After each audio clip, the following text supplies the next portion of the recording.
Since last we spoke, we had a beating of retribution by Nathan and his boys in the barn. We had Alaine in a tree with Francine, who had developed X's over her eyes and was pointing out some apparitions in the forest. And we had Eleanor and Robbie at the archive. So we're going to come in strong. I'm going to ask Kitty and Danny to take off your headphones. Stay close, because I'm going to message you when we're back, okay?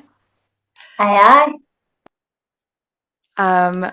So we cut now to the archive. Eleanor and Robbie, you just got there after Culver's, after learning about how the X's that you've been seeing everywhere seem to have something to do with a map that you only have a copy of. It's after hours. Even though it's not that late and the sun is still out, the library has closed, but Robbie has a key. And it has the eerie sort of feeling of spaces that are supposed to be filled with people, but that are empty. The air is still with the musty scent of books, and you walk through the library to the door that opens into the archive. Now, this archive contains all sorts of material for the museum, which is just built off the tourist center, and city hall records, and specific archival material from the library. It's not big. It's just a room and some filing cabinets and Robbie's desk. Robbie, what does your desk look like?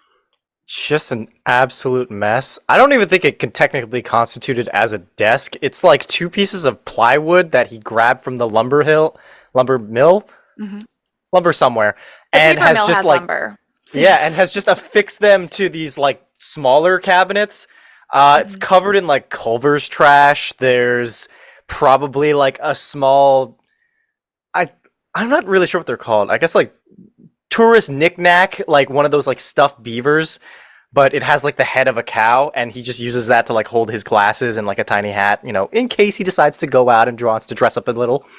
Does he have a little Scoopy miniature? Because you can get Scoopy plushes from Culver's. Yes, absolutely. He has two of those, and they're his best friends in the whole world. I'm right here. So I like the idea second too, best if it's okay. friends. Eleanor got him something to organize some of his stuff. I like the idea that she got him like a single gift or decoration, and I feel like she might actually be saving up to get this man a desk. And I like the idea that she bought a beanbag to put in the corner too, so that when they're doing research, she has like a little spot. Yeah, over in the corner, there is a place where there are a few bookshelves, and they kind of meet in the corner. They're mismatched. They clearly have just been like picked up off the side of the street when someone was getting away from them. And the books, some of them are used to be in the library collection, but some of them are just things Robbie found and kept there. And that's where Eleanor's beanbag chair is. And there's like the pile of papers from her research right next to it. Hell yeah. And Eleanor, you enter the room and something feels a little off to you. Like you get the sense that you know that prickling on the back of your neck when you feel like you're being watched? The room has no windows. It's just the archive. It's just, you know, rancid vibes. Yeah. There's could really use a ficus or something to really open up the. There's like one fan, and it's got a few streamers on it, and it's kind of like trying. I feel like she would have gotten him a fake plant. Yeah, there's a fake plant. And told him it was real, so that he would feel really good about taking care of it. But she knew it was going to die. Absolutely does. This is his like one victory, as he kept it alive for as long as he could. It's plastic. The plastic is like corroded in some places. He spilled his coffee on it one time, and it just never, like, it didn't look the same afterwards. It has a little bit of water damage on it because he keeps trying to water this plastic plant. It's not even like real dirt either. It's just a fake dirt, but he doesn't even notice. Yeah. You go, Gregory the ficus. And so, what would you like to do? How would you like to look for this map? Well, so she assumes that he knows where it is, because I feel like the thing with Robbie is that everything is a mess, but he knows exactly where everything is. 100%. If you ask for like a paperclip, it's like underneath the third bookshelf, right, like 2 or 3 inches in. Right. He just echolocates everything. Like, I think he's like every other neurodivergent person here, where it's like I don't know where my birth certificate is, but I'll be damned if I don't know where that single barrette went, or like that one ponytail holder. Like, so I think she's just gonna wait patiently while holding on to his Culvers that she grabbed, because she got him an extra burger because she feels bad keeping him up after hours. I love their dynamics. Anyway, do I have to roll for this, or would I already like? I think you're skilled at research, and this is a reasonable roll, so you can just say you succeed. I do exactly that. I would say that he keeps it in a big pile of other maps. Because at the time, I don't think it struck him as anything important, so it's probably just, like, underneath, he's like, Map of the Culvers, 1934. I don't know when it was founded. And, like, a bunch of just unrelated documents. There's probably somebody's birth certificate in there, but It's my birth certificate. not Ellie's, MaisieLynnie's birth certificate. Yeah, MaisieLynnie's birth certificate is in the pile. There you go. He's just gonna run over to it and just like knock all of it over because he knows exactly how far down it is. Culvers was founded in 1984, y'all. We just made it. It's the blueprints for a place that might have been Culver's once upon a time. It was a guy's house. His name was Culver. Yep. Yeah, his name was Terry Culver. Robbie thought that there was a connection between the two of them. It's like there has to be. I know it. But he grabs the map and is just like back in a flash, and he just puts it down on the table, clears it, and just clears. Hell yeah! I think I'll clean it up later. Oh yeah, no, she's like, no, that was really badass. I love this energy we've got going on. Okay, the car is alive. I shouldn't be excited right now. It's kind of. You could be a little excited. I think this is the perfect time to be excited. Okay, cool, it keeps you alert. I'm so excited. I think I might float. I think I might like start. Okay, so anyway, the thing that I saw in the car, and I got photos. Do the photos have the X's on them that we saw from her Polaroid? Yes. They do. So she's gonna put them in front of him and show him, and then I think she also it was like a what the fuck?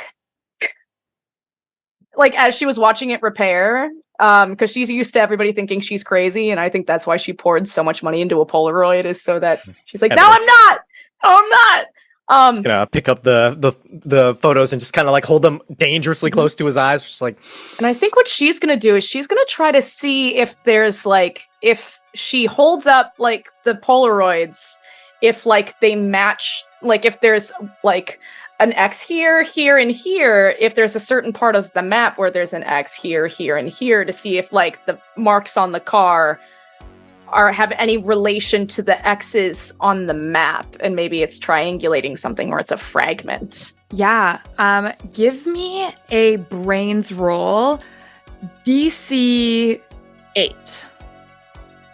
DC 8. Okay. Okay. No, yeah, I got this. It's a D20.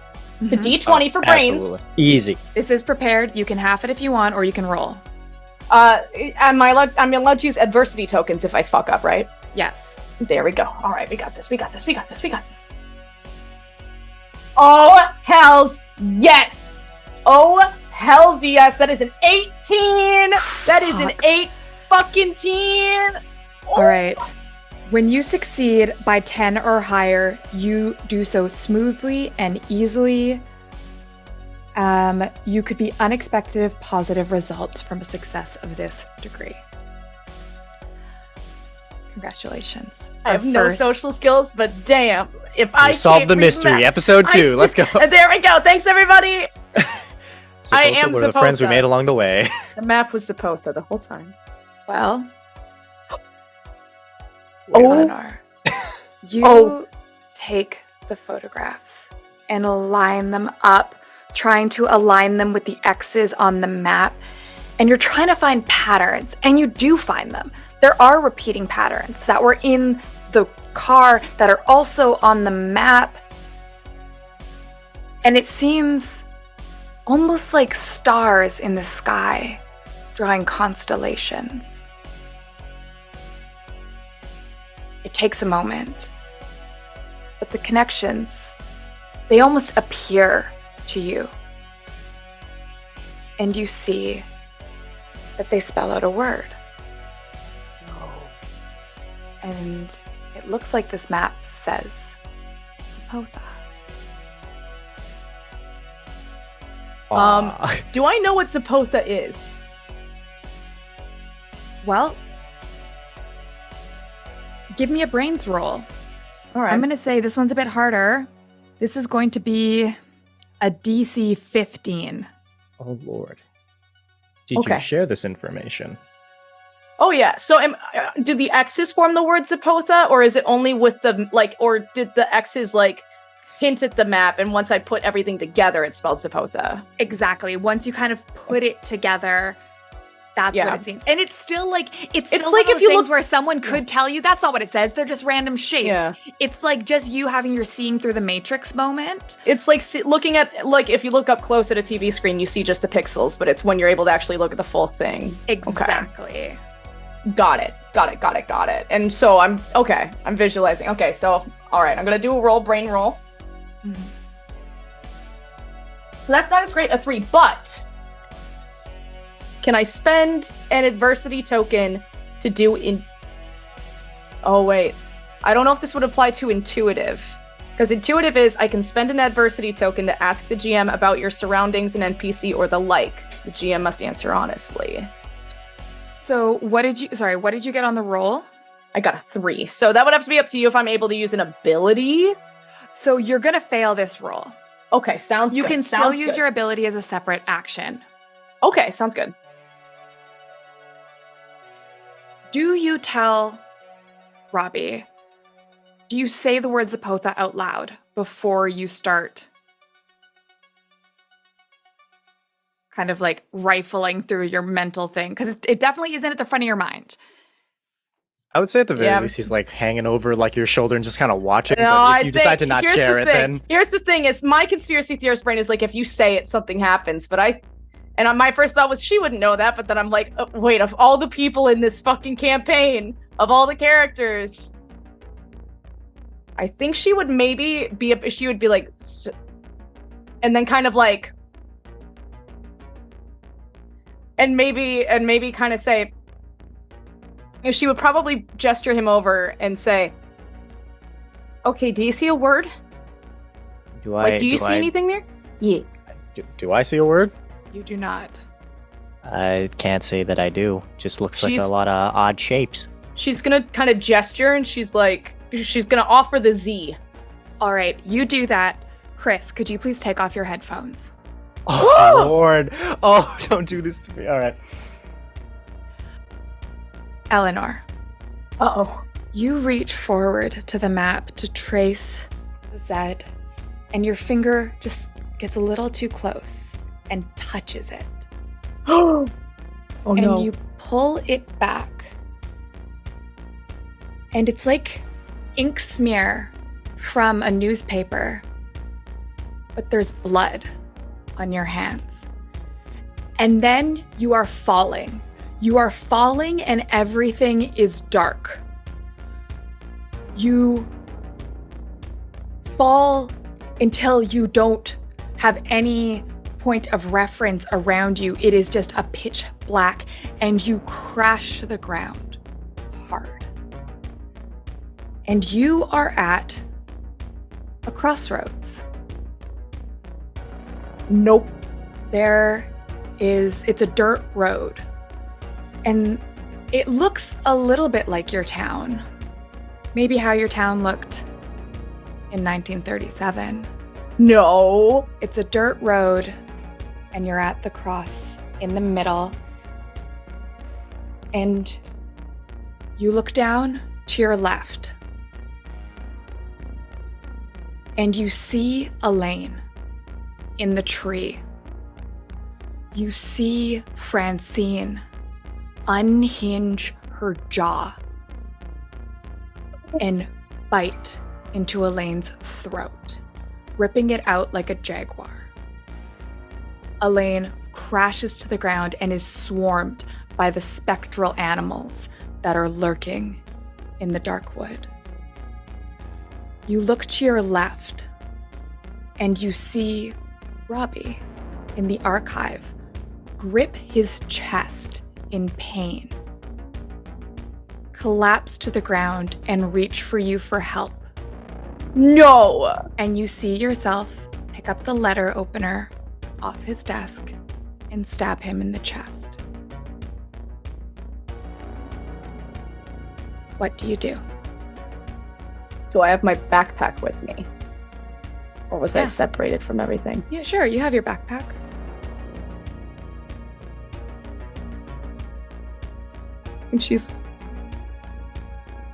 I think her first instinct is take a picture, and then she's like, oh, wait. Robbie went down. But I do think she has some pepper spray. And I can justify that because of all the bullying she's been through. And but I think she's gonna rush over and try to help out Robbie. Maybe trying to take some wild pictures while she's running, but that's just on the side to prove that she's in this weird dark mass. But she is sprinting. Oh wait, no, Alaine. Oh no, she's swarmed.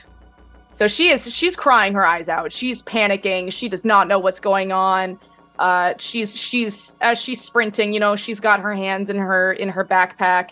One of them is taking the Polaroid. The other one, I like to think she slung it onto her front so the free one could try to grab stuff. But I think she's her first instinct is the pepper spray, but I think her hand actually ends up resting on the lucky cow shoe.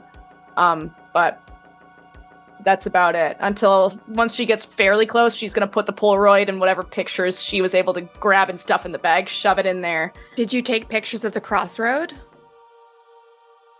I think she might have. I think our first instinct, as soon as she landed, she grabbed a few snips, but that was before she probably noticed anything else was there.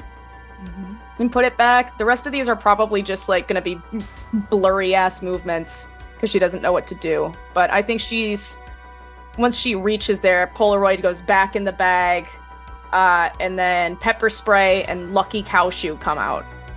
Well, you snap your photo quickly and then reach for your pepper spray. And it takes a moment, the churring of the mechanics of this camera. But it does slowly print out a picture in gray tones that starts to take on color. It's not the crossroads in the image, though. It's a set of eyes that you've been seeing again and again, with X's over their corneas, and a jagged smile. And the words are written out in the same sort of jagged writing that you saw on the map with the word Zepotha. And it says choose. And then you grab your cow shoe and your pepper spray. And with this context, are you still going to run towards Robbie?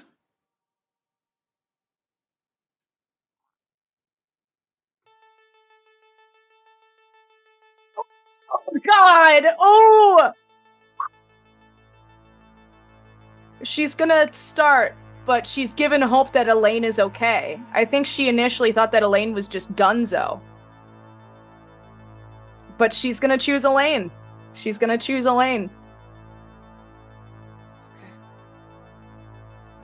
I'm sorry. I'm sorry. I'm so sorry. Oh my God. Rising from the dead, Alaine. Alaine, you are propped in the tree, and you see Francine staring at you with the X's on her eyes, and you see the forest around you. Those still eyes start to take on corporeal shapes, and they look like cows. And they're semi-transparent, and they're perfectly still and silent. But it's like every break between every tree, there's just another one. And when you see a bit further, when somebody opens the barn door and a bit of light comes through, they seem to continue forever. And Francine is shouting at you. And that you're not doing it right, that you're not counting. And then, out of nowhere, you see Eleanor. She is in the forest, and she is running towards you crying. Is she coming from the direction of the cows? Yes. Okay. We're scrambling down this tree. Wait.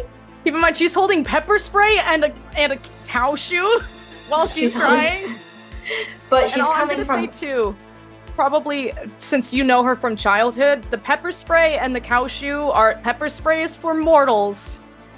Cow shoe is from spirits. So you can tell she is freaked the fuck out and doesn't know what is going on, but she is under duress. I will say that. Is Eleanor a good climber? Have we played climbing trees growing up? I'm guessing we played I go on my hands and knees and you step on me to get up to the branch you need. Okay, so you're not a climber. You're not like that. All right. I can try. His first instinct, Elaine's thinking, get off the ground because cows Eleanor is climb trees. But so I don't think Eleanor's gonna make it up here. Yeah, no. I was gonna say, does Eleanor see the child? Yes. Francine. I think you're too Eleanor far away to see that her face is like strange. Like yeah, you're in the woods. Like the only reason you recognize this as Eleanor is because you know Eleanor so well that you can tell her from the way she runs and her silhouette. But she is not like very visible. Right. Well, I'm ditching the kid. I have enough time to say stay up in the tree, look like that's like I think she's gonna say that's not Francine. That's why I'm ditching the kid. Oh, okay. Oh yeah, is the kid up in the tree with you? Yeah. Kid was, so I'm a honestly squirrel my ass right on down. Eleanor's gonna say, no, kick her down to the tree. That's not Francine. Kick her down, stay up there. Mickey, eat the child. Okay. Get you a friend who trusts no you enough to kill a child. No hesitation. That kid is getting thrown right out of the tree. Give me a fight roll, DC 4, because I think it's pretty easy to throw a kid out of a tree. I would hazard to agree.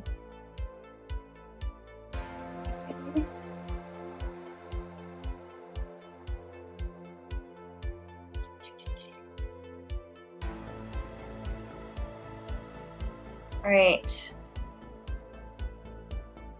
So a die 4. So I roll one that's 4-sided, right? You roll whatever your fight stat is. Fight stat is. Correct. Right. 100% correct.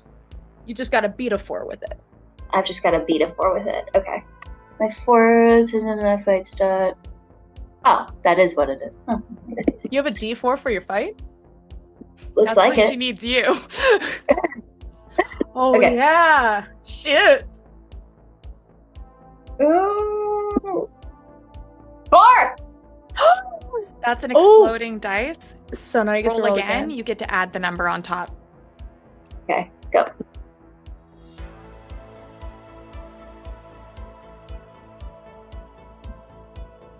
One. Okay. I got the best and the worst. 5. That's fine. Okay. Describe how you do this. How do you throw this kid out of the tree? Well, we're both kind of straddling this larger branch. So since she's got like half of her weight on either side, I grab her towards her left. It's the harder side to defend from. And throw her. Just full body weight throw. But I'm like clenching my own thighs to the branch so that I have some solid stability. Okay. Built like you two. She wasn't expecting this. She was leaning forward and getting very intense and shouting at you. And you don't push her back, you push her sideways, and she has no recourse. And she falls. But she tries to hold on, and so when she falls, her body turns. And she falls head first. And you hear the sickening crack as she hits the ground. And that's when Eleanor gets finally to the little pool of light you have from the barn. And you see that Eleanor is carrying her cow shoe and what looks like a letter opener covered in blood. Eleanor has blood running down her arm and onto her body, and she looks crazed. What do? I think instinctively I have to yell down at my bestie, "Are you good? Are you okay? Why are you bleeding? Get off the ground. Can you climb?" I think that's a really... I think that she's gonna assume that, Sorry, I'm making sure to pull up the...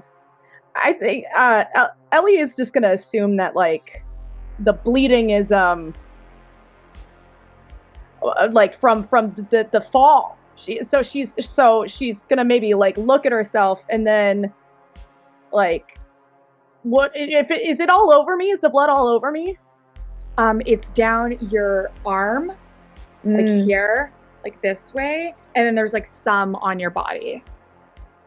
So I think it would make sense that she would notice the dagger, the letter opener, right? Oh yeah, you noticed that you thought you were holding pepper spray in your hand, and you're like, I got pepper spray, and then you look, it's not, it's a knife. Oh. She's gonna just drop the knife and I don't think she even knows what to do. I think she's able to put those pieces together about what just happened. And she's probably just gonna say, "Stay up there, don't come near me." But darn it, I was right. I wanted to be right for so many years, and now I am, and now it's the worst thing. God, I wish I was wrong. I know. Go on. I think she doesn't even know. Do I see all the murder cows? Actually, I think they're gone. Once this happens, the moment that Francine's head hits the stone and the blood pools, the cows are gone. And it was like your ears were muffled for a moment, but now you can hear the festivities starting in the barn. And your words seem to carry louder. There's no longer the muffling of whatever little moment you were in. Can somebody poke Danny? Yeah. Jesus Christ. But did I see the cows before they disappeared? Or is that just a Alaine thing? I don't think you did. Okay.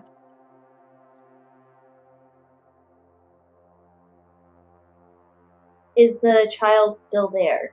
Like, is her body still there? Yep. Okay. And this is when people start checking in. There was a lot of noise and shouting out there. So, Jasmine, you you arrived at the barn party with the Nathan, getting all set up.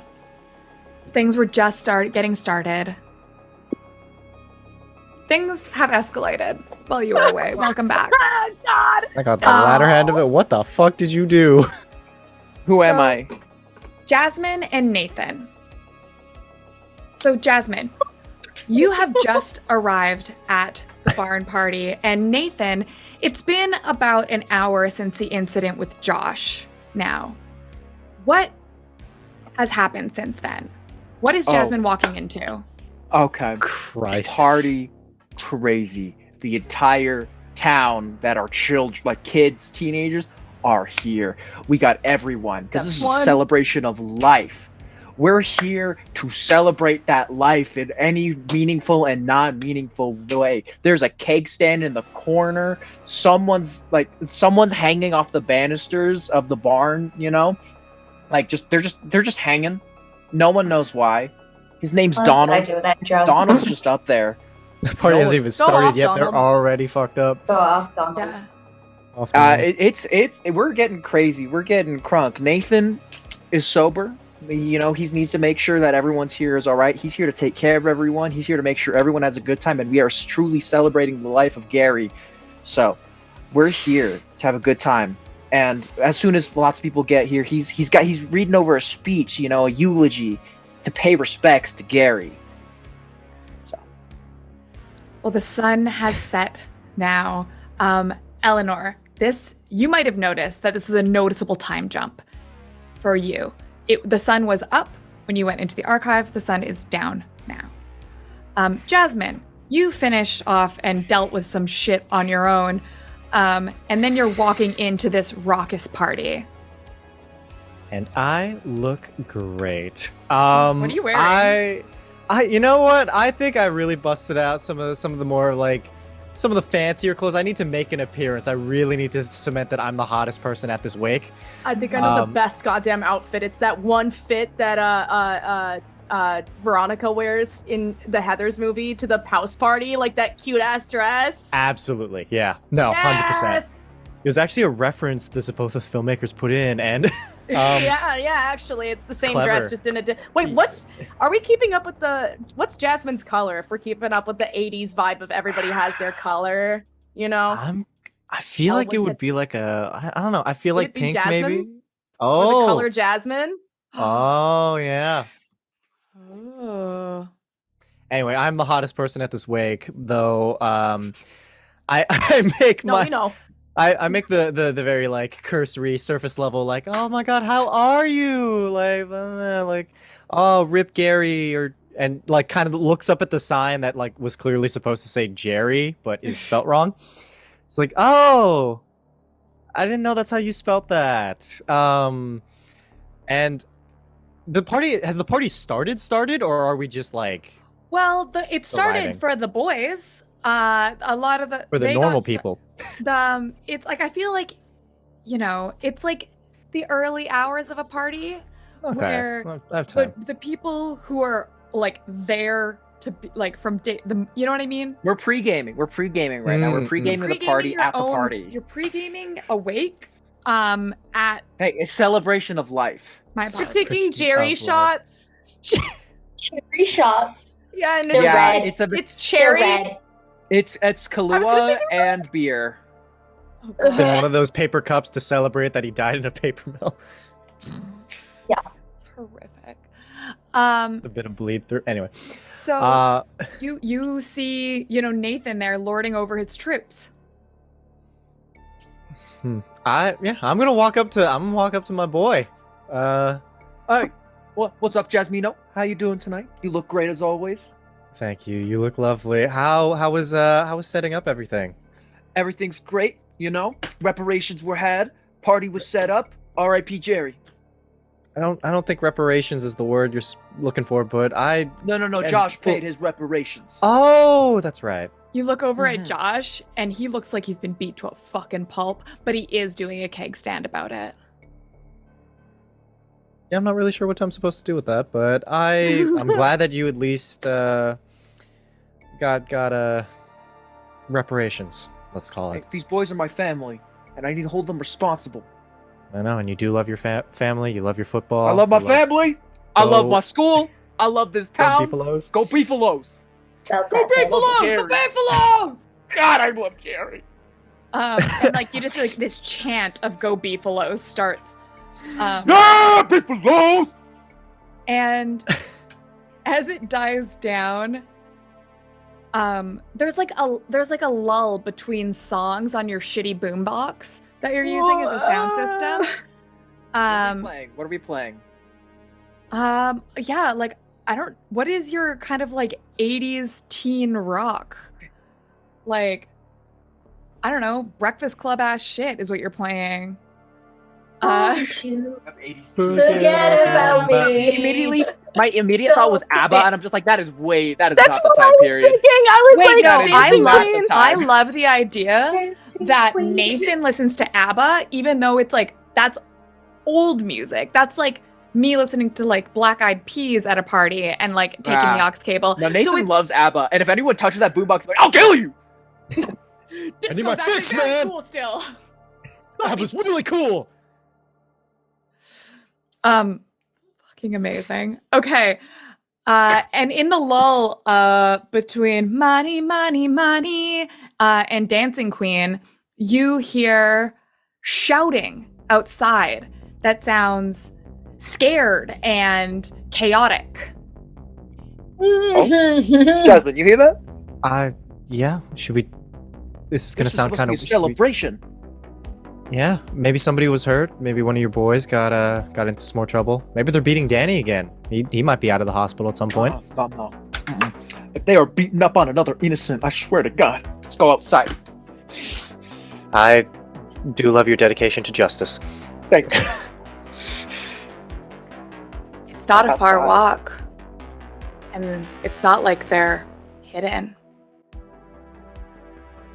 You see Eileen, blood, confusion on her face, and a knife in her hand. Well, she's just dropped on the ground. Eleanor. Sorry, Eleanor? Okay. But Sam up in that tree. My apologies. Eleanor. I wanted to make sure. Bloodied, looking confused, drop a knife at her feet. And you also see at her feet the crumpled form of Francine. Her blonde hair is streaked with blood, and there is a pool, a puddle gathering around her.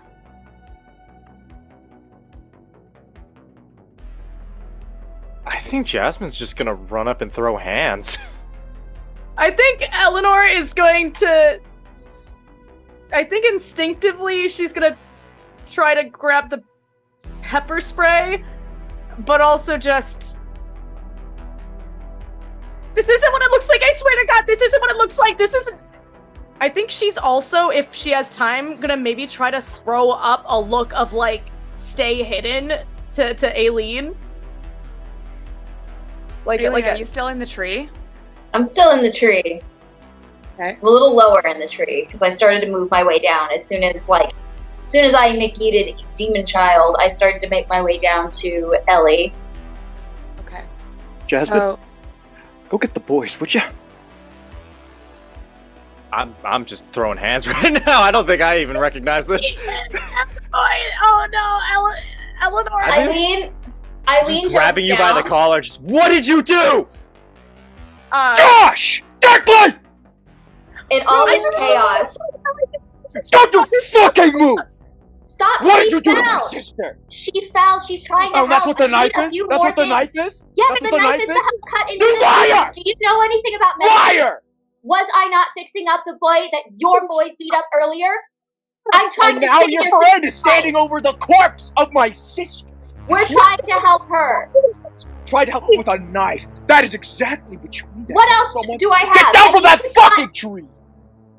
Jasmine, please, just listen to me. Look there's no stab wounds. This was not me. She fell. She fell, and we need to cut strips of cloth. Are there stab wounds?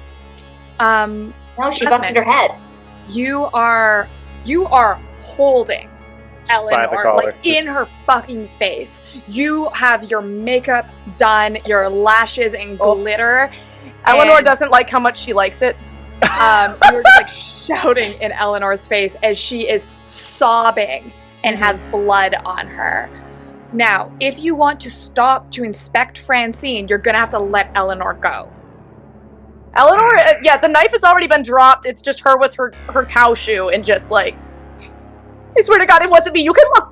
She might still be alive. I don't know if she's dead or not, but this wasn't her. This isn't her. This doesn't belong to her. It's blunt force trauma. It's not knife wounds. We're trying to help by cutting up strips of cloth. What do you use to cut up strips of cloth? A knife that she just happens to have. Do you want me to help your sister or not? Nathan have the knife. And I Look think at her. Do you want me to look at her and you can stand over me and pummel me if I'm wrong? Because I'll grab her. He grabs the knife and he grabs Francine as well, seeing if she's alive at all.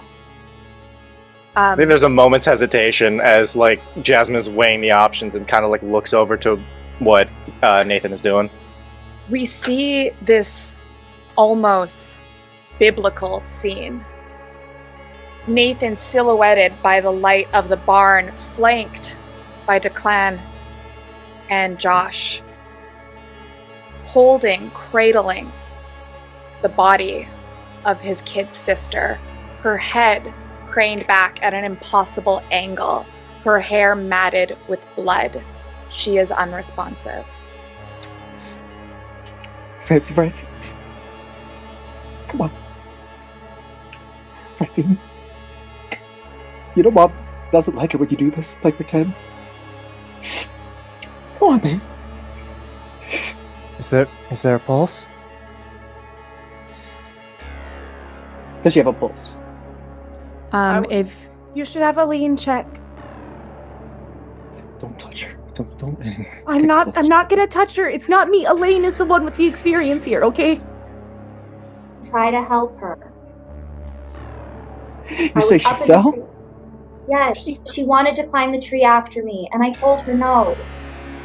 But she got up anyway, and I couldn't stop her, and then she fell. Is there like a insight check that we can make, or? I mean, are you able to see stab wounds?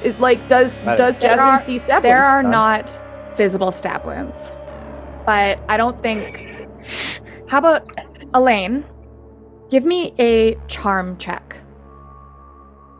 Charm check means that I do it. My charm is a D10.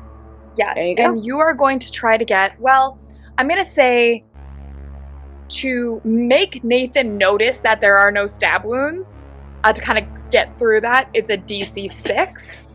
To make Nathan listen to you is a DC 10. Alright, we're rolling. I'm gonna grab my water bottle real quick. Oh my god. Ooh. We got a 6. Okay. So Nathan, That was our bare minimum. all I'm going to say is that you look at Francine and you see that there are no stab wounds on her. You can do with that whatever you wish. You're in the tree. She looked up to you. She fell from that. She wouldn't fall. What did we roll? Sorry. We rolled 6. We literally just cut the skin of our teeth. She wouldn't fall. I wouldn't She's think like a so monkey. either. Did you push her? I would never do that. She's my little scout. Get down from the tree then. I'll get down. I'm not afraid of this. Declan, go get the ambulance / fire truck. Yeah. All right. So as soon as Elaine's down, she's like over towards Eleanor because she knows she's not going to be able to go near her. She's not making any moves to go towards Francine yet because she knows that that's not going to go anywhere. Eleanor is also panicking because she wants to go run back to Robbie. Because I think she already knows what the fuck. I think she already knows. You're not going anywhere. Jasmine's keeping a death grip. Oh, do you still have a hold on? Oh, so it's like Yeah. a hold on the front and then looking over? Yeah, just keeping you in place. I don't know what's happening. Fancy, come on. You come on, please. Jasmine, I know we don't get along, okay? Frankly, I don't like you because I don't like that you... I'm still mad about that time you got a better score in that test than me, so I know you're smart. Look at her. Those aren't knife wounds. If I was gonna kill somebody, is that really how I would do it? Honestly, I don't really know how you would do it. Like, I understand that you're a freak, but I didn't know you would be a murderer, too. Where would I Stop throwing stabbed around her? accusations. Look at her. No, The blood is coming it from wasn't her. her. It There's wasn't no her. It wasn't her. couldn't have been you. He's gonna actively like try to push Eleanor like into the dirt, and it's just gonna go to Nathan. She As soon as Eleanor's down, Eileen is like holding onto her arm to see where the blood is. The partygoers have come out and are almost circling around you, giving you space. But Alaine, you notice that the football players, they're not just watching, they're actively circling you.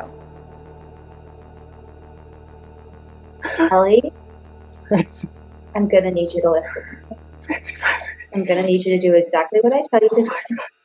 And follow me exactly. Okay?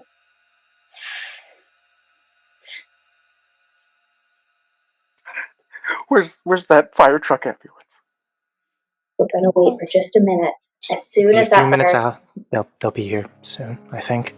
As soon as the sirens start to come in, and everyone turns to look towards the sirens, Alaine grabs Eleanor and is taking her back through a back trail she knows, where she set some hunting snares and traps. If nothing else, it's more like an obstacle course. So the truck pulls up and everyone looks, except for Nathan, who's still staring at Francine, and except for the football team, who never look away. But it's still your chance. Jasmine is distracted for just a moment and you try to flee. Eleanor and Alaine, please both give me a flight roll. This is a DC 11. Ooh. Okay.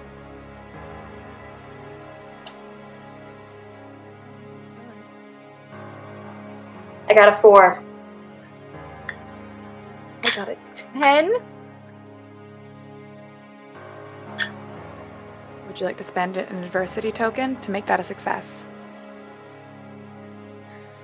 You know what? Here's the thing: is she wouldn't want to succeed if Aileen isn't coming with her. You don't know that though.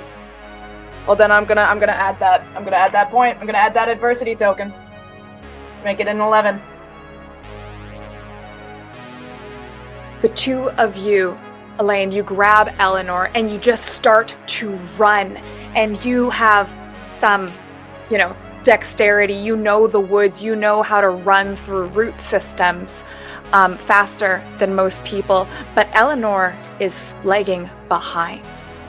And so you grab her and push her ahead, direct her towards a clearing, and you run in a different direction. Can Nathan chase after? Elaine? Yeah. Yes. Nathan, you see them leave. And the boys look to you, just waiting. They are perched and ready, every muscle in their bodies tensed, like a whip about to crack, and they wait for your signal. Boys! Hot! CDC And they take off at full speed, bodies leaned forward like sprinters, with more agility than any teenage boy should have. They take off into the woods like a pack of hunting dogs and disappear into the forest. Eileen. Your breath is ragged. It's the only thing you hear pounding in your ears. And then finally, you can't run any further, and you stop to catch your breath, and you realize that it's quiet. What do you do?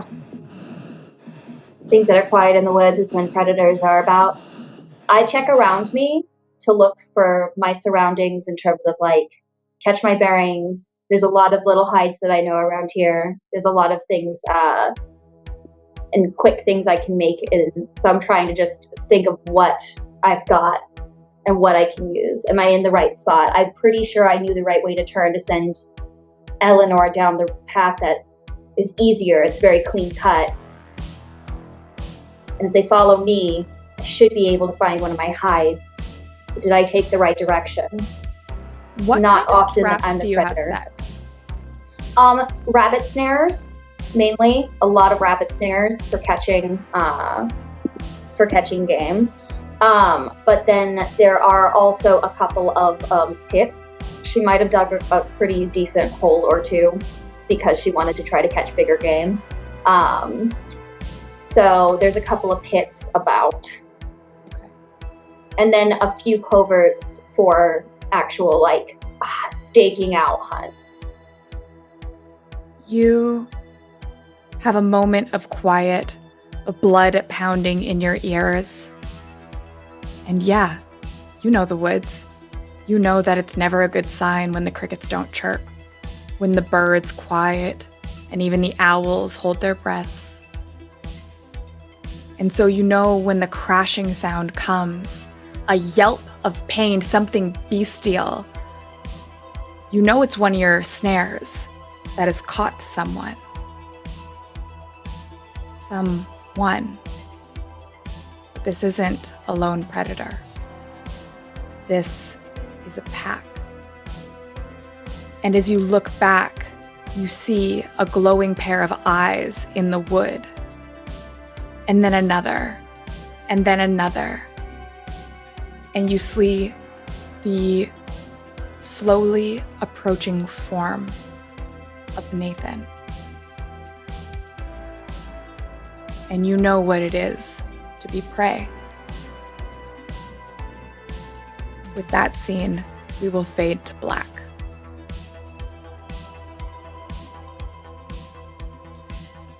We jump over to Eleanor.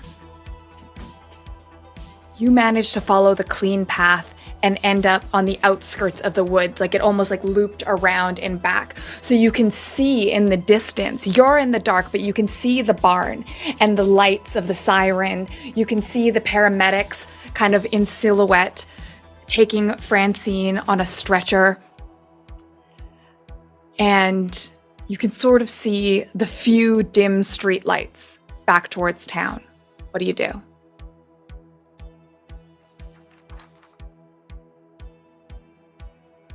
So there's still paramedics there? Are there any other kids there? There are kids there, yeah. You can see, it's dark, and so everything's kind of still in silhouette and has the sort of dramatic dual side lighting of the lights, and that's about it. The main light source now is the truck itself and whatever little light is coming out of the barn. I think she's gonna initially take a step towards the ambulance. Mm-hmm. And her thought is send them to go help Robbie. But I think she knows it's already too late. I think she knows deep down it's already too late. And even then, I think the other thing that holds her back is, would it happen again if one of them stumbled in there?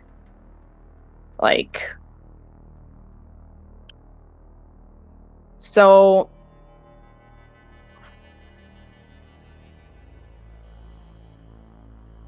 she's got her notebook.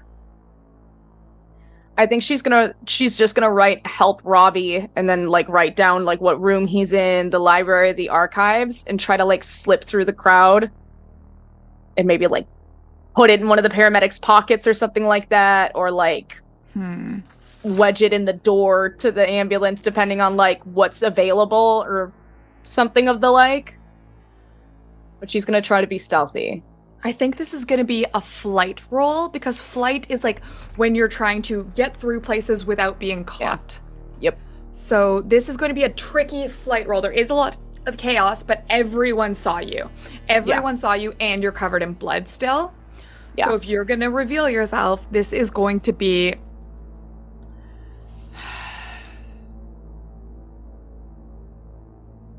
It's going to be a DC 17 flight roll.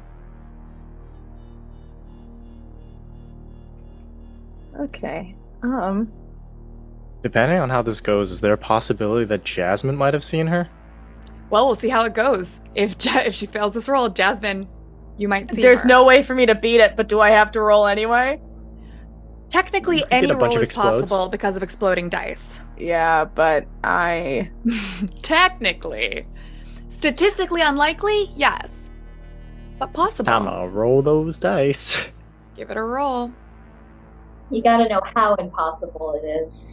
This room has degrees of failure too, so it does Oh, matter how Christ. badly you roll. Oh no! After all Alaine did to give you an out. Go I back to the scene of the crime. She's so Immediately disappointed. caught again. But I gave up! This is what happens when survivalists have friends. Have friends. Just This is what I get for socializing every time. stay in the fucking tree. I don't think Nathan can climb with his football build. It'd be a struggle. It's like the that high scene in ground. Hunger Games. That's Gorilla of a man. gonna be a 1. Ouch! Oh, Christ. Alaine sacrificed for you. I'm gonna spend 2 adversity tokens to try to bring it up a little. Oh no, it's not gonna help. It's not gonna help. I spend an adversity token. Just keep it at the 1. Spend an adversity token for the intuitive, and I can. It's the ask the GM about your surroundings and NPC or the like. The GM must answer honestly. What is the biggest threat that I should be avoiding while trying this?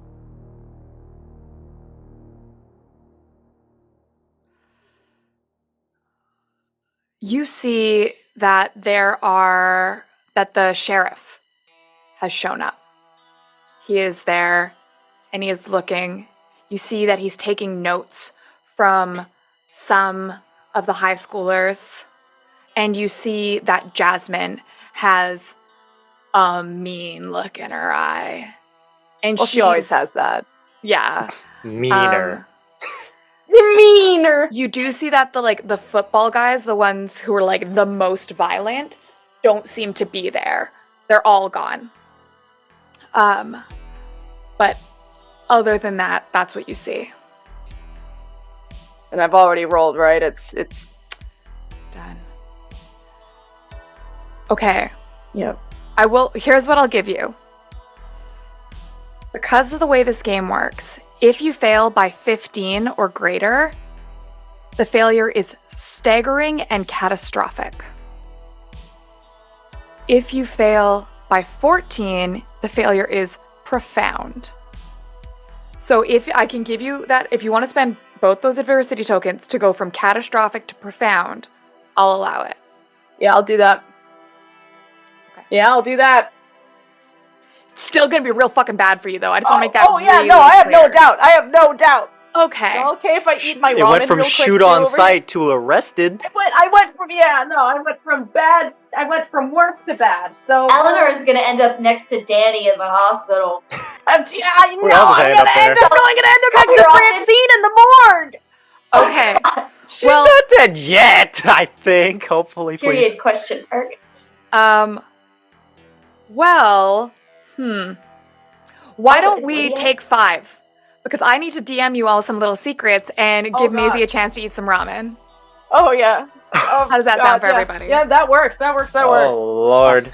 We cut back to the scene.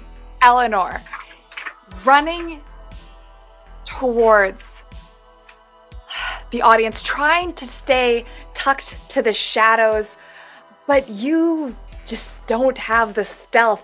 And even though the sirens are off, those lights come around and light you like a strobe. You are visible. Just my little slip of paper in my hand that says "Help, Robbie." You are running with your slip of paper and you look at the crowd and a bunch of them turn to look at you. One of them shouts, "That was Eleanor. She was there. She was there. She was there when Francine fell and she ran away." And you see the sheriff take a step towards you. You look at the crowd and everyone's eyes are looking at you with hatred. Except one Okay, so set. nothing new. You see Lydia in the crowd, tucked away in the corner, away from the group, leaning against an exterior wall. And she's looking at you. Well, what does Lydia look like, and how is she looking at Eleanor? Oh, Lydia is so classic 80s goth. She's got black hair, like just straightened near her face, but then all of her hair is puffed out, almost like a peacock, you know? She's got all this black teased up hair. She's got very similar tops to what I'm wearing right now, so she's got some of that sheer and velvet working.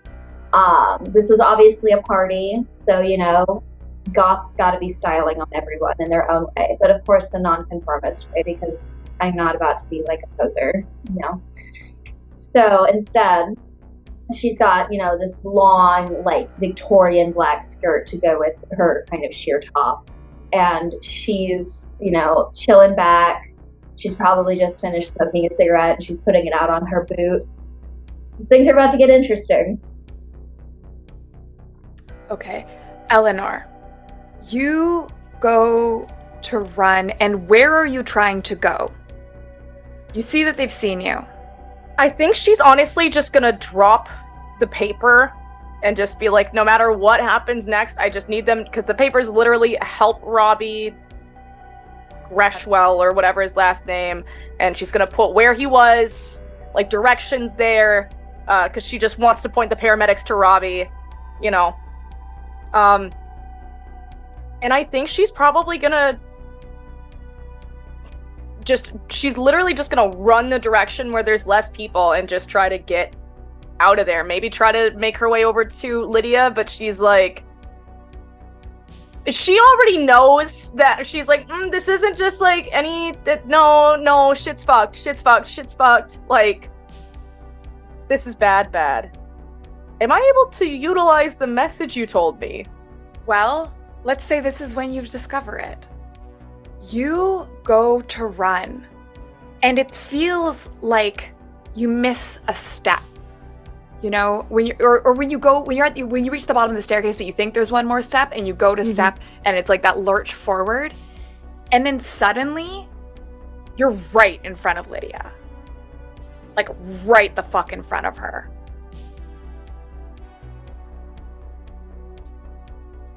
Hello. Are we out of like sight?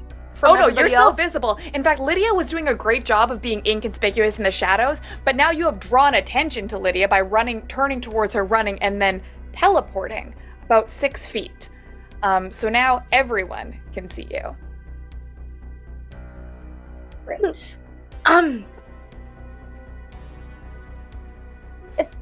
Hey,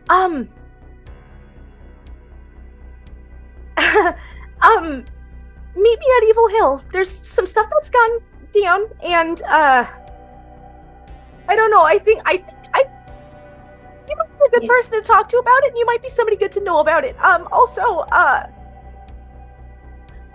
think Nathan's killing Alaine, but if you help her, you might be able to steal some teeth. Okay,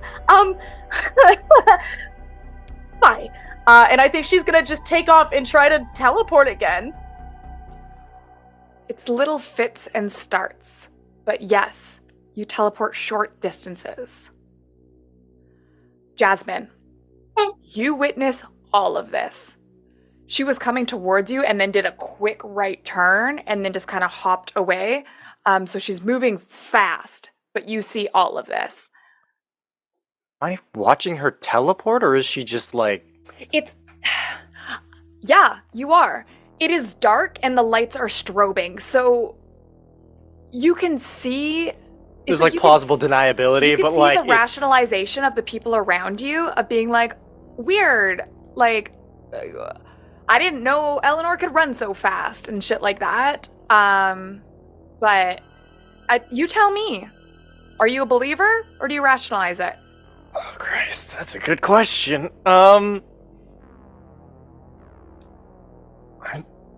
Did I'm far away from... I didn't hear any of what they said, did I? No. Okay, so I'm just kind of... I mean, if she's just fleeing and everybody else is just chilling, then I think by this point, since she doesn't know that Nathan is about to kill Alaine or anything, is just gonna go on after her. Okay. You start to go after her. It's gonna be hard to catch her. She's moving fast. And there are, like, you know, the sheriff in particular goes to move after her. And I'm gonna say you just go. Okay? You're just gonna go. On your way, you step on the note. Do you pick it up? I guess, but I feel like my priority here is to just, like... It's written in, like, scrawling, frantic hand.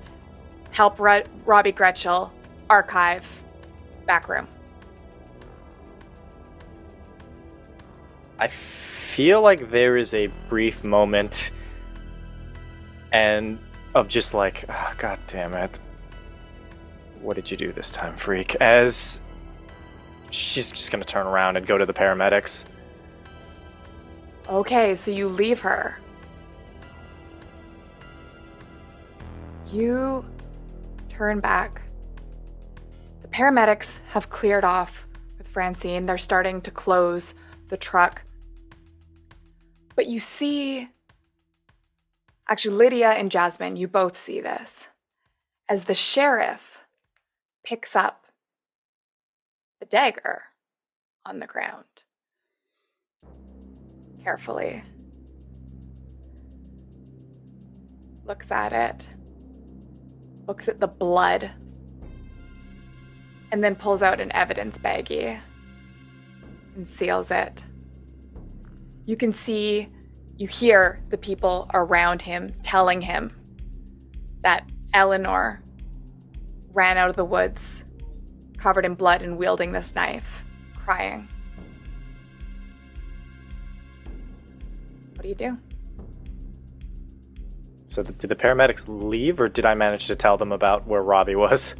Okay, so they're like packing up. They're like getting in the truck to go. Are you gonna... You see this happening. Are you gonna go straight to the paramedics? Yeah.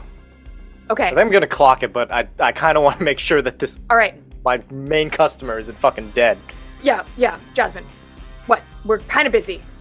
I found this. I think Eleanor was holding it. Another paramedic reaches out and grabs it. What am I supposed to do with this? This is just a note. Check it out. Do your job, maybe? We have a child bleeding out. We are doing our job. Thank you, Jasmine. I think we've got it from here.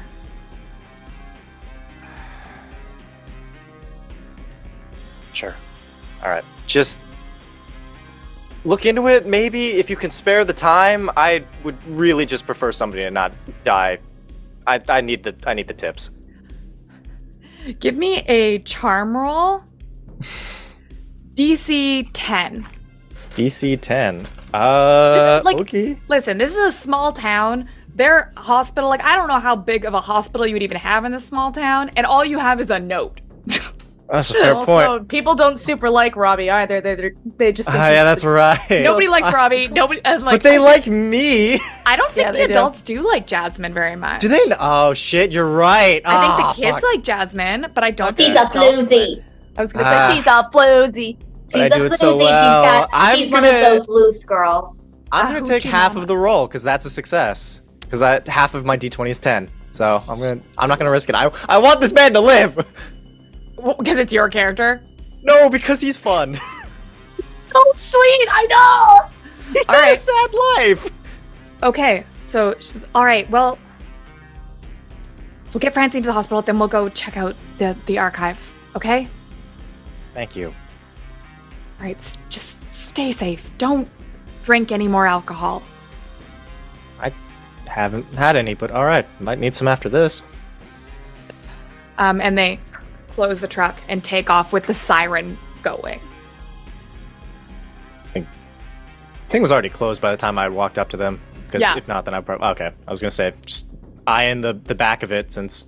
Are you going to try and sneak on the back? Are you going to try and, like, jump on the back? No, just, like, eyeing it as it leaves. Because, like, I don't have any medical know-how. I mean, like, live a little. Watching this poor child leave. Okay. So... that's what happens there.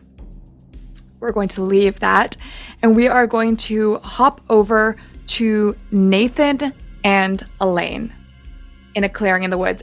Everyone who isn't Nathan and Alaine, please remove your headphones. Oh, okay.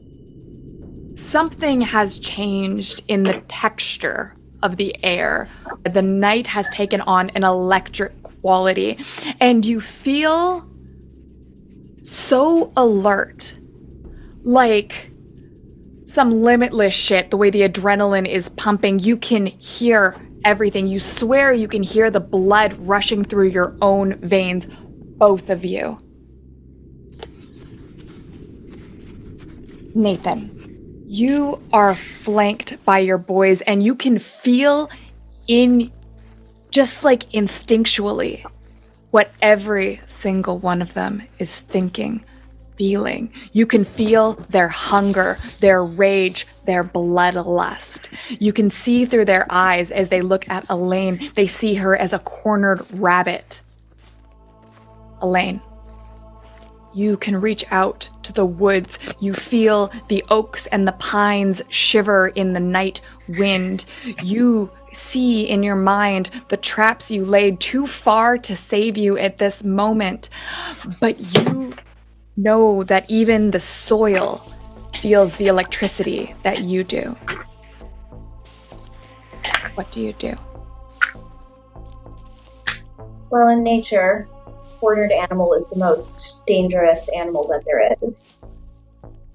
Even a prey animal can get very dangerous when they have no other way out. So, knowing I have nowhere else to go, all I've got is standing my ground and buzzing with the energy of the woods itself and just that adrenaline. Would I be able to use my secret yet? Is that where it unlocks? Go for it. Apparently unlock plant kinesis. So from similar to my traps, it's as if the vines drape down from the wood above, and the roots shoot up from below to trap and hold on to my little gaggle of goons that I've got facing and squaring up against me. I don't even know how I do it. It's more of that instinctive rush up as I'm pulling my own hands, and when I close them, that's almost like that enclosing motion. And I am super, I am just as surprised that this is happening, but honestly, with all of the adrenaline and that cornered prey animal energy that I've got, we're rolling with it. You reach out like a desperate Hail Mary to the woods that have been your sanctuary for help, and you feel them respond. And as they do, the roots pull up from the soil and press it aside, and they make a cracking sound. And it's the sound of Francie's skull hitting the stone again and again, and it plays in your head, and you see those X's and visions, and there's something in you that understands that the woods are listening because you paid the price. And you call up the roots from the ground. Give me a brawn check. This is going to be a DC 9. This is going to be a tough one.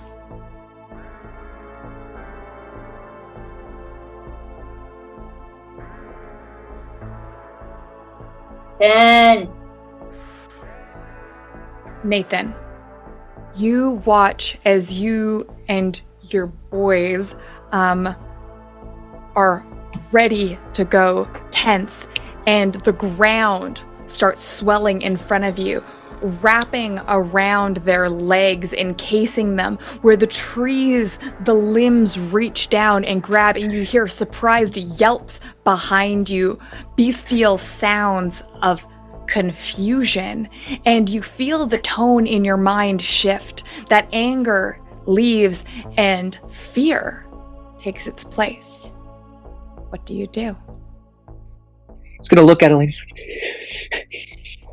You did this to a 10-year-old. You did this to my sister. And you ran and you fight because you know what you did was wrong. And now I may be scared, but I will do what I know is right. And I will enact justice and vengeance. For Francie. My baby sister.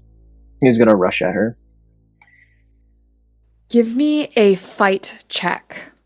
Cool beans. So the way we're gonna do this is we're actually gonna do, and I think it's when it's a PvP fight check, there is an opposing check that takes place. So cool. Francine, how would you like to respond? So he is rushing you. He is somewhat encumbered by your vines. And the boys are almost entirely encumbered. But what are you going to try to do? Well, it's not as if she doesn't know how to generally tussle, but she's still so thrown off by this, like the vines responding to her, and even though like internally she's understanding, she doesn't know how to control it. So I think there's a little bit of those first motions of like she's still trying to see what works. Okay. In a more purposeful way. So are you essentially trying to fight back? Yes. She's going to evasively fight back. She's not like gonna come up and try clocking him. She's gonna focus more on jumping and dodging and jarring. So what you're gonna do is you're gonna give me a flight roll, and Nathan is going to give me a fight roll. Cool. Fight versus flight. Ooh. We take these, baby. +1. Let's go. Okay. And I have got 4. Nathan, what did you get? 10 + 1. 11. Oh god. 11 minus 4 is 5. Fuck. No, that's 9. Damn it, I'm an idiot. I said 3, and I was like, that's definitely not What the fuck? Oh, no, I'm 6. dumb, bro. 7. Oh my god, you guys. It's 11 minus 4, right? Yeah. So it's 7? 6. 7. It's 7. 7. No, it is 7. You're right. It is absolutely guys, 7. You guys! Calclexia! We're so dumb. We're so dumb. Our 3 brain cells combined. We guessed every number around the right. The actual number. Fuck me. Oh my god, this was the most like fucking dyscalculia core moment that I've ever experienced in my life. I like could not conceptualize what an 11 was in my brain. I was like, I don't know. Backwards. I was like, wait. This is why I can't ever do a test where it's like count backwards, do the alphabet backwards. It's like, you're drunk. No, officer, I'm just stupid. I swear to drunk officer, I'm not God. Okay, it was a 7 was the number we settled on, right? Yes. Here's what happens. Nathan, you explain your attack, and the defender explains how they respond. The attacker can alter any of the details as the defender explains them. Then the attacker explains how this response fails to prevent harm. The effect is that the defender is badly hurt. This is your narrative. This is I step back, you two narrate how this goes down. So, Nathan, being encumbered by... What are the plants that are encumbering Nathan? Mostly a lot of roots, yeah? A lot of roots, a lot of like trees. A lot of stuff trying to screw up his grounding. Gotcha. The trees' roots shooting up, putting brambles and roots in his path. But it doesn't matter to Nathan. He is great. He's leaning so far forward, he's almost on all fours, and he's ripping these roots out of the ground in front of him as he's rushing towards you. And as he gets towards Alaine, he tackles her to the ground. So they're all in the roots now. As they're both on the ground, he takes his hand and he just starts to try and pummel Alaine, just left, right, through the roots. He's punching through wood, bark, and mud just to touch her, just so he can feel his fist connecting. Alaine, how do you try to mitigate this attack? For the first aspect of it, it is a lot of just facial defense, keeping her own arms up. And what she does when she realizes that he's powering through all of anything trying to push him back is she actually grounds a bit herself. So the roots actually hold her arms in place so that at least when it comes to like her face and the most vital region, he can't pull her arms away from it necessarily. He's absolutely destroying her. She's got small forearms, but it's keeping at least the more vital area like her throat and her face protected in like that defensive offensive strategy. So the plants are almost holding her in place while there is still some resistance, like she's using her legs to try to keep up and keep trying to roll him off to the side. She also is trying to source her energy more appropriately since she knows she can't beat all-out brawn in a blind fury. So she's just focusing on defense. Nathan, why doesn't this work to prevent harm? Normally, it would. Normally, this is the best strategy you can go for. Cover the face, cover your vitals. Just start This has been a public service announcement. Cover your vitals, kids. Yes, cover your vitals. But Nathan is distraught. He's not angry. He's not sad. He's sad. But he is so sad. Because Nathan, he's got parents, right? His mom loves him. His dad is emotionally absent. And he basically raised his sister.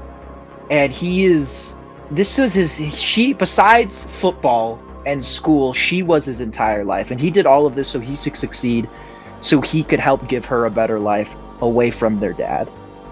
And now that's gone. His purpose in life is gone. While he says he loves this town, he loves his football team, he loves the Beefalo, he loves his sister, or loved his sister more than anything. And as Elaine puts her arms up to block, he grabs her hand and twists it to try and break her wrists so she can't block as effectively, as he just keeps going. And he's not stopping. He's crying. He's screaming, "Why would you take her from me?" As he's just going to town. The roots try to intercept his arms, and they pull it back for a second, and he just whips his shoulder forward to shatter the wood around it as he's just weeping. And the camera pans up from Elaine's broken wrist and attempts at defense up towards Nathan's face, sobbing fury, his eyes almost glowing with the rage. And we just see as the blood starts to splatter on him, and he does not let up. And that's scene.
For the next scene, we are going to go to the hospital.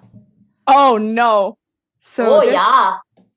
This one is going to be Janet and Danny. And if anyone else, you know what? And Robbie.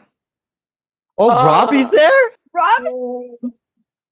I'm out of the cool This kids is club. an unrelated innocent. Robbie got mugged in the street. He was perfectly fine. He just, he He's just tripped. like, I'm I'm emotionally Choked on his Culvers. Honestly, it's a regular Tuesday for Robbie. I mean, It's just like terrible heartburn. He's been eating nurses Culvers know every him day by for the name last by 5 now. years. All right, so I'm clocking out. Yep. Go take 5.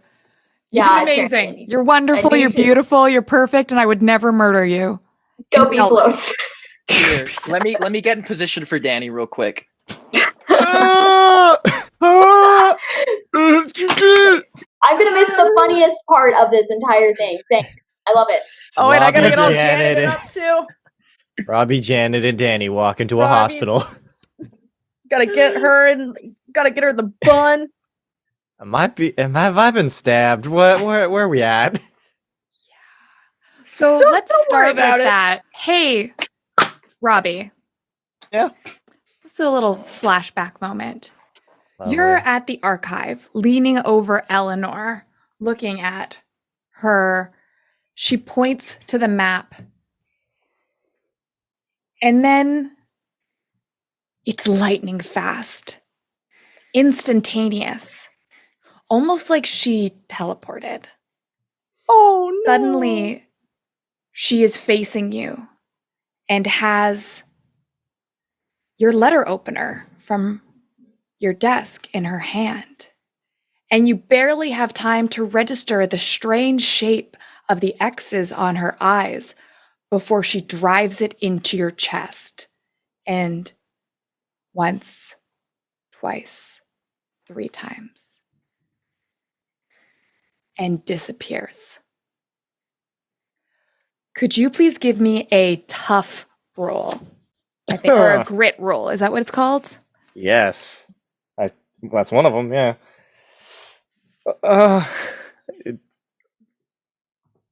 My bad. I'm not going to give you a DC on it. It's going to tell you how bad it is. What?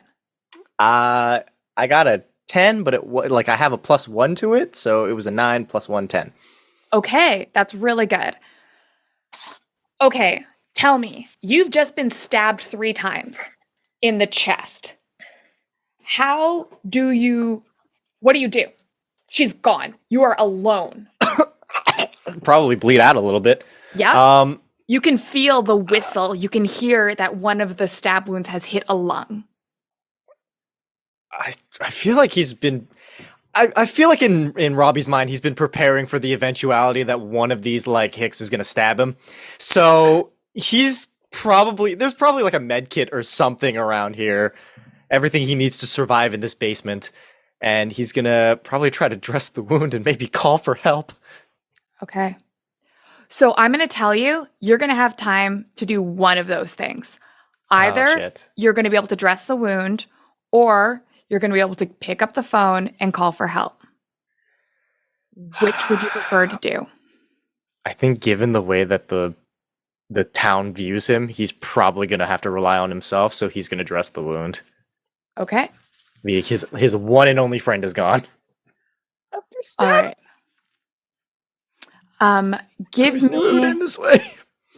Give me a brains roll. DC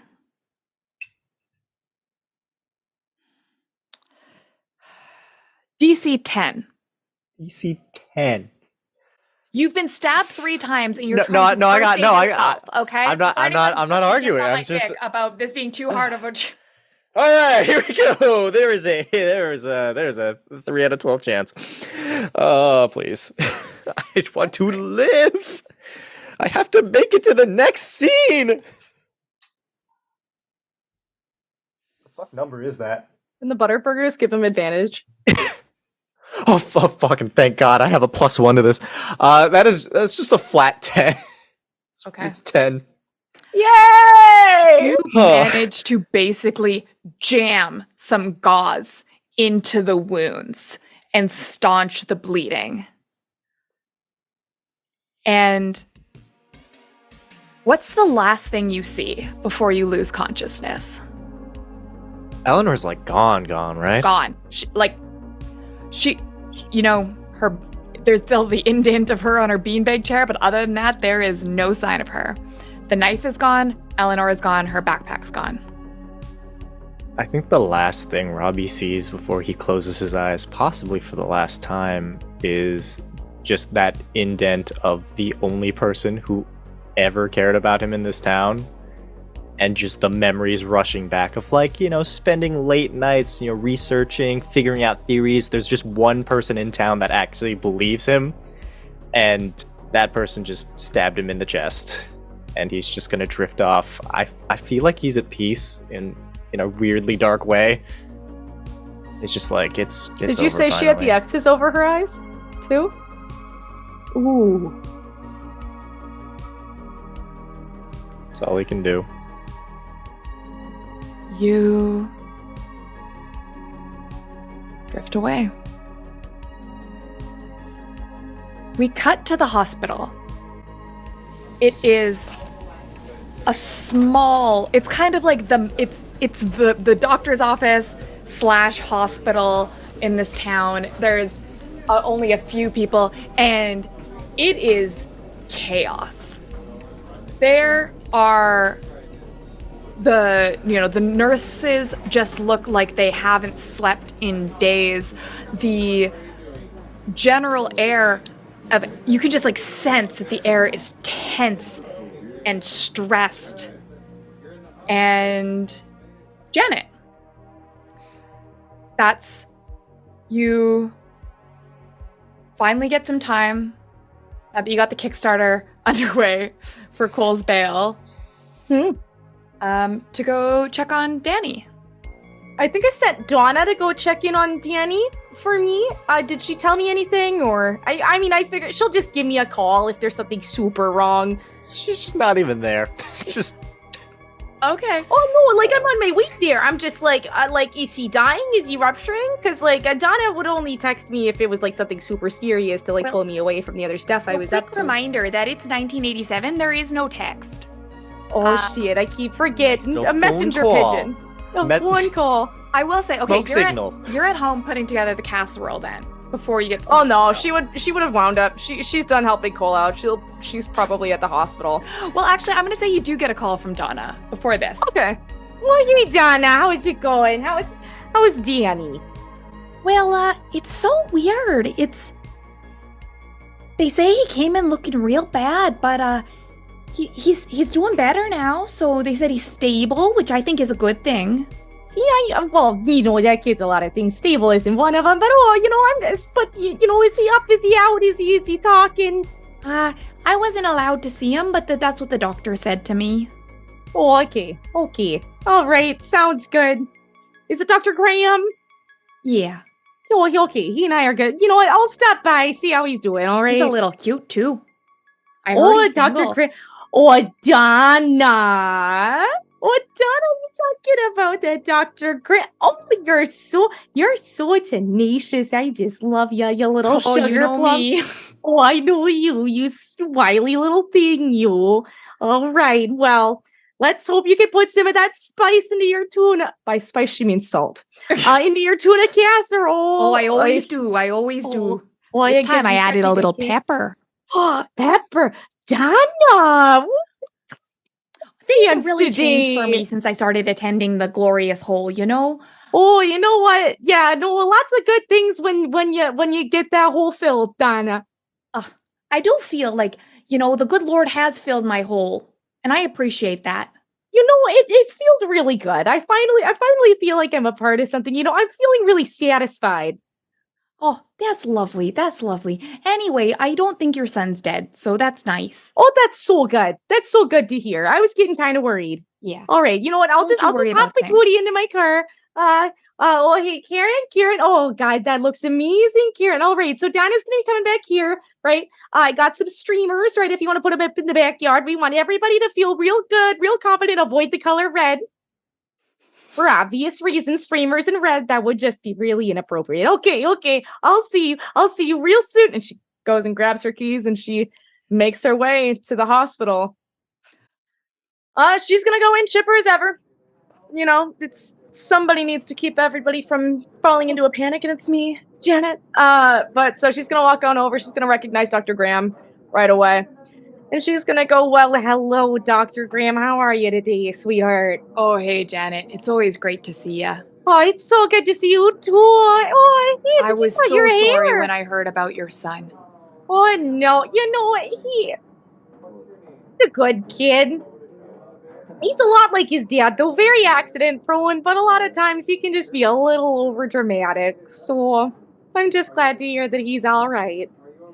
And it's at that moment that the doors behind you open, and you hear, move out of the way, we got another one. I don't know what the fuck is going on tonight, we got another one. And you see Robbie being wheeled in on a stretcher, unconscious and bleeding. He's not covered or anything. He's just like a fucking guy on a sled, essentially, that they're like, do we have any more beds? She's just gonna kind of do the okay, yeah, now sneak right by there. Oh my god, is that Rob from the library?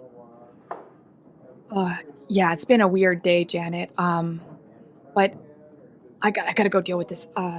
You can go see Danny. I think he's doing all right.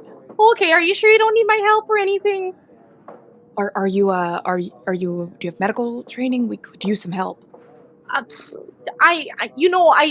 put on a Band-Aid or two once. I don't know if you just need like emotional Janet, why support. Why don't you just go take care of yourself? Okay, sounds good, sweetheart. All right. Well, send my love to your brother for me, okay? Will do. All right, sounds good. And she is gonna stroll down to Danny's room. Danny, you wake up in the hospital. And if anything, you just feel annoyed at the bright fluorescent light shining down on you. But that's it. You have a headache. You can see that you still got blood on you, your blood. But other than that, you feel fine.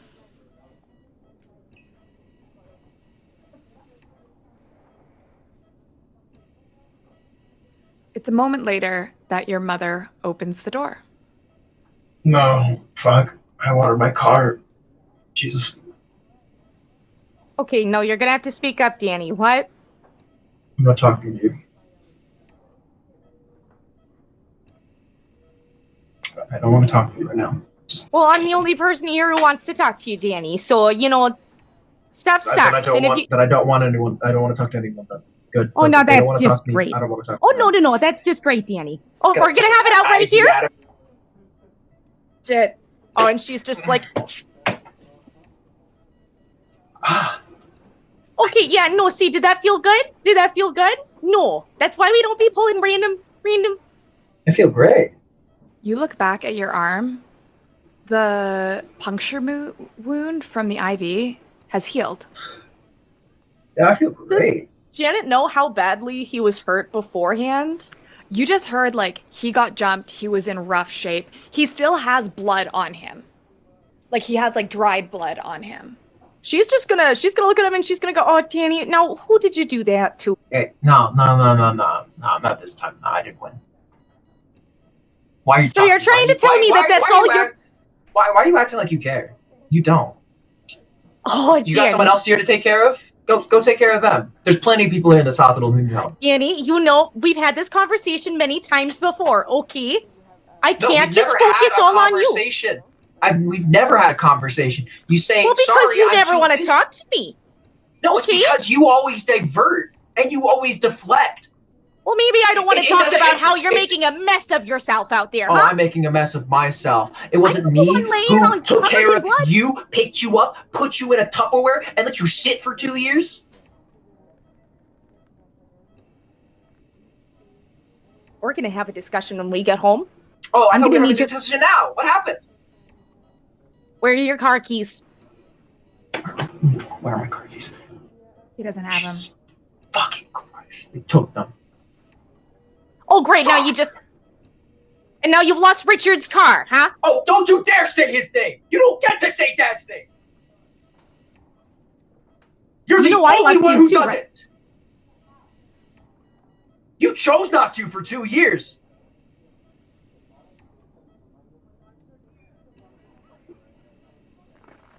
You said you wanted to have this conversation. Let's have this conversation! All right. Well, I'm gonna go. I'm gonna make something of myself. I'm gonna be the person. Yourself. Yeah, I'm gonna be somebody that Richard would be proud of, Danny. Oh, really? Because you should have done that a lot sooner. And you have now. And I have Here now? you are laying in a hospital bed, losing the one thing we have left of your father. All right? One thing we have left. The one thing we have left is me! It's me! I'm it! I'm holding on to what I have! No, you disgrace what was left of him with what you're doing. And she turns around and she's out. Fine. It happens every time. Let's have a discussion! My soul feels icky. Anyway. Oh, yes.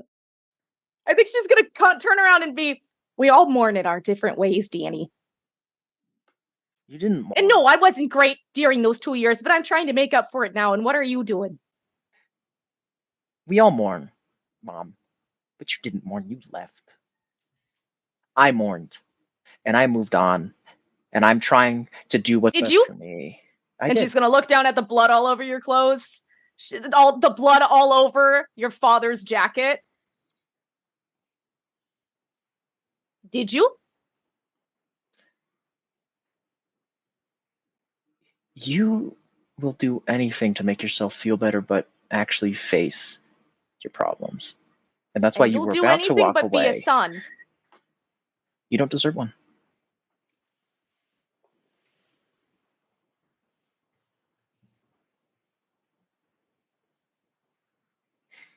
There's some mac and cheese in the fridge when you get home. Oh, I know. I put it there. Find your goddamn car keys. And then she's gonna leave. Jesus Christ! Oh my god! Okay. I'm calling Kitty back because I was gonna say too, Janet is gonna make her way to the car. She's gonna be all smiles to everybody in the hospital, you know, and checking on Robbie. She's gonna get to her car and she's just gonna sob. I think she's got like a little keepsake or something from Nathan that she keeps, like maybe in one of the. From Nathan?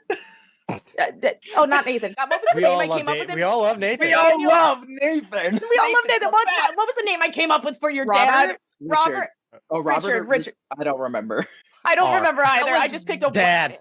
Ones of minutes ago. I think it was like Robert. Richard. I think it was Richard. Richard? Oh fuck. Okay. Richard. Well, it's one of them Can't even now. remember his name. Okay, hear me out. Say it twice and I'll edit out the incorrect one. Here we go. Richard. Perfect. Robert. Nailed it. So she has a keepsake from Richard. I don't know. I'm trying to think about like what I feel like maybe she has. I think maybe she has an old stub from a movie that they went to, like the last like date night she had with him. And she just keeps it in her the little, forget what it is in the car, the dash drawer thingy. Forget what it's called, but I think she's gonna pull it out and she's gonna look at it and she's gonna put it back and she's just gonna lean back and she's just gonna sob. And then she's going to wipe the tears off of her face, look in the mirror, make sure her face isn't red, maybe grab some concealer, cover up her puffy eyes. Tell she's done this quite a bit. Throw on some fresh mascara and practice her smile in there again, like a good old like a.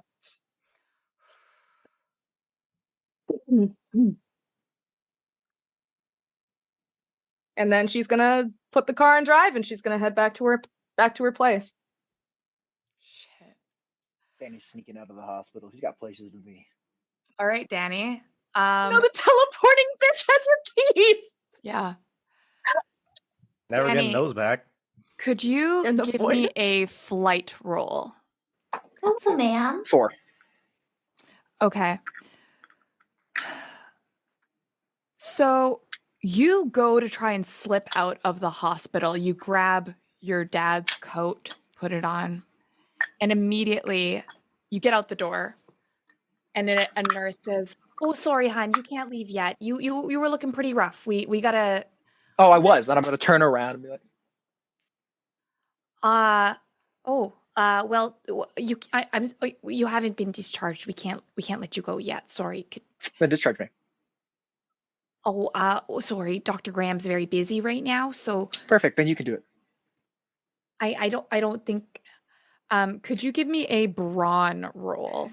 Oh, I'm good at these. That's awesome. D10s, yay! Yeah. +1. It's gonna be like a DC 8. 7. That's gonna do it. She's gonna do it. Oh, but she's small. She has a slight little nurse, and she looks. Oh, I don't want to be like I'll be like, hey, listen, I'm fine. All right, and it's from what it sounds like, and for my mom being here, it sounds like there's a lot more important things happening than me just leaving. All right. And you're feeling okay? You're feeling strong? Oh, I feel great. Yeah. And see, like, IV's out. I feel great. How did you get that IV out? Did I pulled it? You did what? What? You should never do that. That is very dangerous. Hey, listen. Sounds like there's a lot more dangerous stuff happening in the surgical suite. Okay, and then at that moment, you just hear someone screaming in the back, and she's like, "Oh Jesus, oh sorry." All right. Okay. If you are feeling unwell, even a little bit, you come right back here. Okay. Will do, Nurse Joyce. All right. And I think your mom is waiting for you in the car. So no, she's not. Anyway, see ya. All right. So you manage to sneak away. We are going to cut to Eleanor. Sort of, you have been running hard and you are no track star. So you're using these little spurts of teleportation to move you forward, but you are like a running stitch in your side. You are heaving for breath as you kind of do these little hops, and they take the wind out of you. They exhaust you in a way you have never been exhausted before. And you feel yourself grow hungry. And then you get to Evil Hill. It is an abandoned construction site, not a hill at all, but a pit. When 3 years ago, a failed construction project collapsed in on itself because the surveyor had missed that there were limestone tunnels, naturally forming cave system underneath, and the weight of the building was too much for them to bear. It collapsed in a sudden sinkhole, taking multiple construction workers with it. Tragically, 3 of them didn't make it. One of those workers was Danny's father, Robert Richard, whatever his last name, the third. Evans. Jiggerman Jensen. No, it actually, I think it said so on Danny's character sheet. So we've been wrong. It's Randy. It's Randy. It's no, wait, fine. no, that's Nathan's dad. That's Nathan's dad. Never mind. We're doing I was so wrong. well. My bad. That's Nathan. I was. Did you just add Randy on there we just to don't be even know sure? your father's name. It's been so long. It's Richard. It's Richard.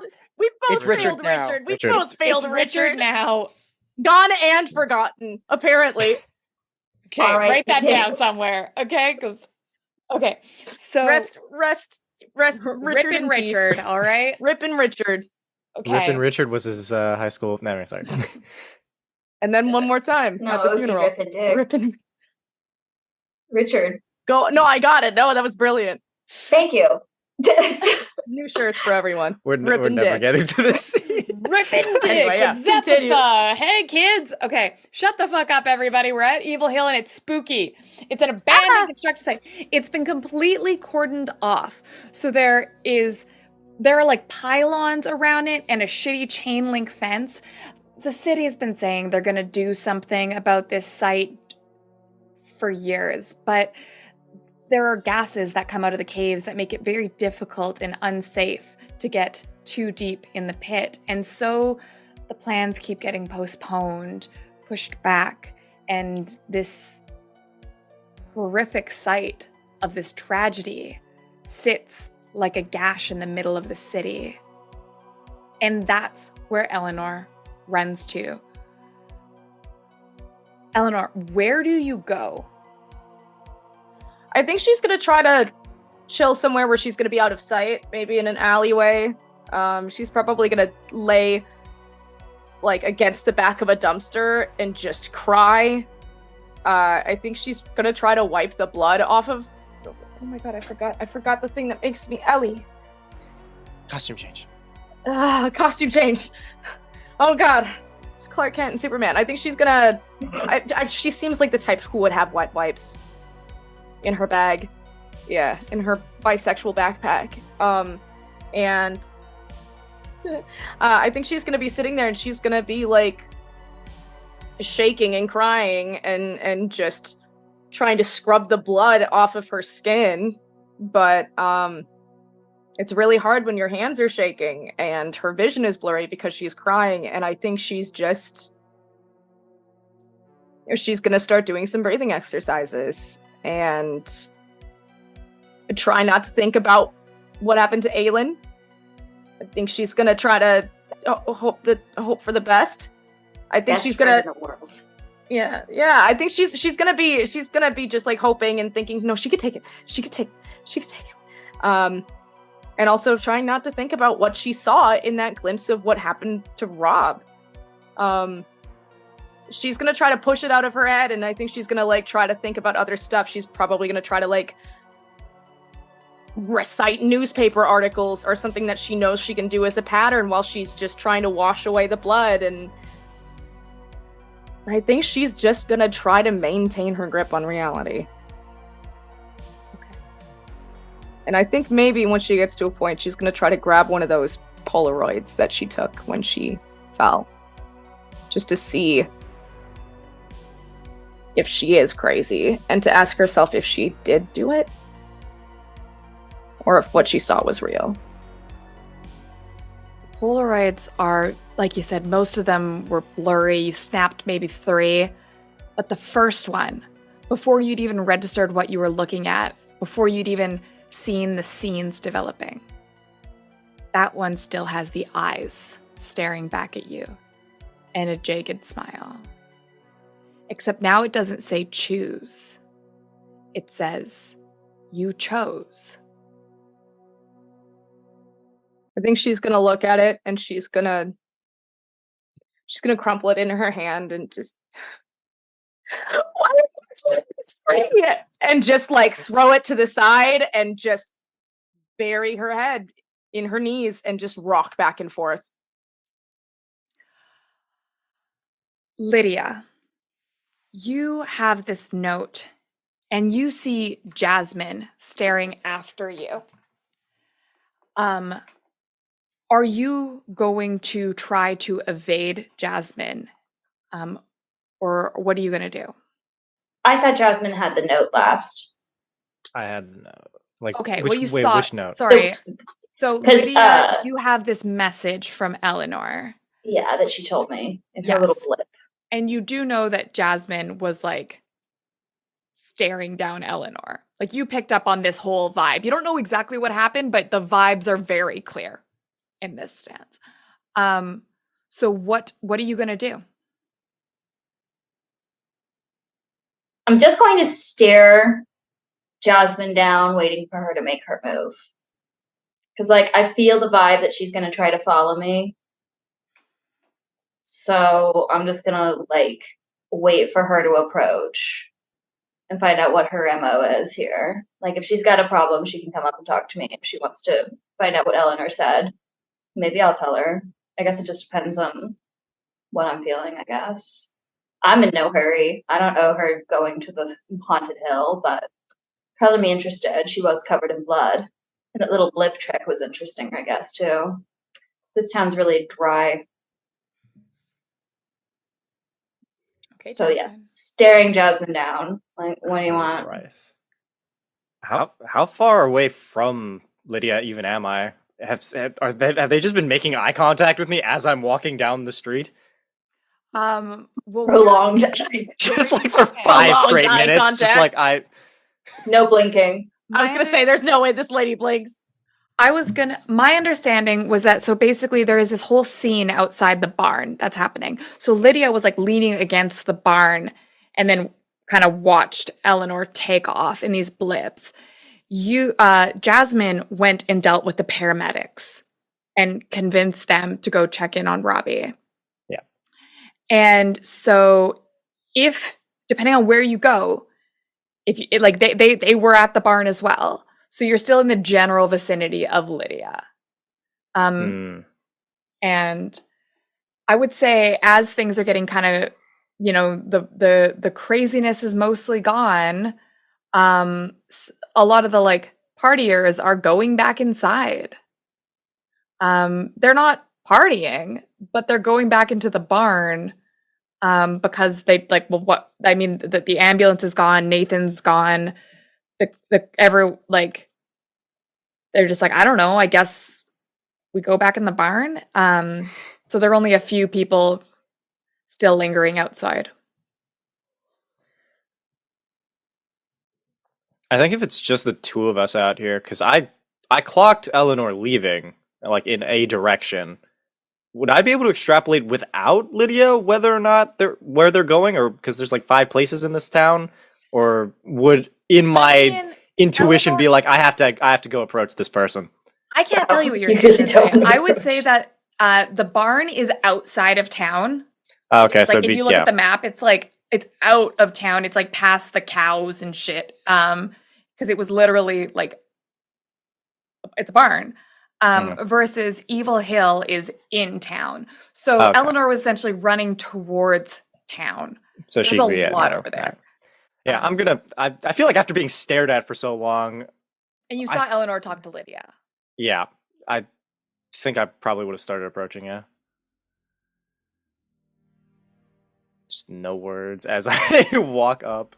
I think there is like a very distinct chill down Jasmine's spine, and she doesn't hate it, but at the same time is like, I don't have time to wonder about this.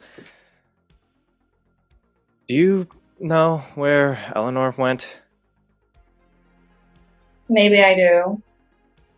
Maybe I don't. Why do you want to know, poser?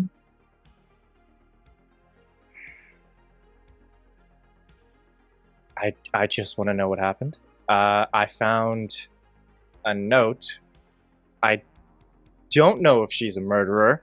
Wouldn't put it past her, but I always clocked you as that. So I just want to know if she's hurt anyone. I'm just trying to figure out if I can go to bed peacefully tonight, or if I'm gonna have to worry about whatever else is going on in this stupid little town. Oh yeah, genius. If you're really that concerned about her killing someone, chasing her down and going to a hidden location with her is really the optimal move now, isn't it?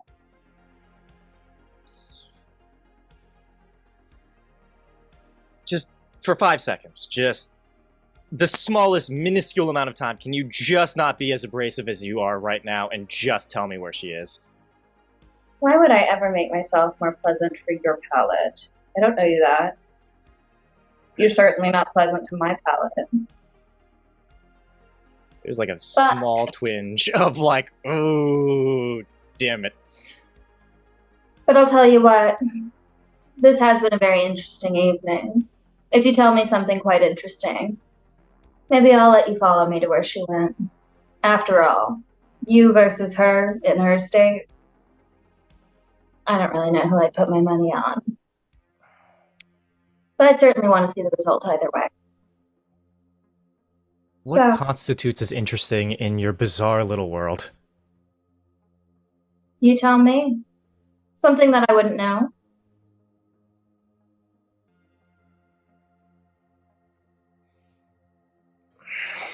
Fuck, is there anything she doesn't know? I know one thing, but I don't think I should say it.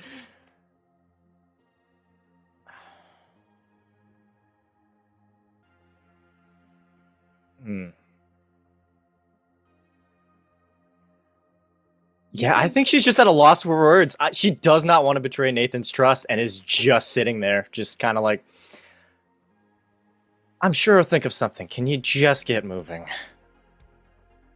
Not really one for IOUs. But I suppose it would be boring if we just let things drag on, and in her state, who knows how long she'll last. Fine. But I'm not going to be waiting for you, so keep up, would you? Those shoes probably will slow you down a little bit. Just taking it and just walking along. There's a small part of her that likes it, as just follows after Lydia. So Lydia just heads straight over to the abandoned mines, and as they're getting closer and closer, it's, you know, that gloomy atmosphere. It's very, very creepy, but Lydia's just vibing. No biggie about it. She's not really slow though, so there are a few times where it seems like she takes kind of like the cobblestone way, if nothing else, almost seemingly out of spite, because yeah, Jasmine's shoes are making this little pathway pretty hard to not stumble. And if Jasmine stumbles, watch your step there, Barbie.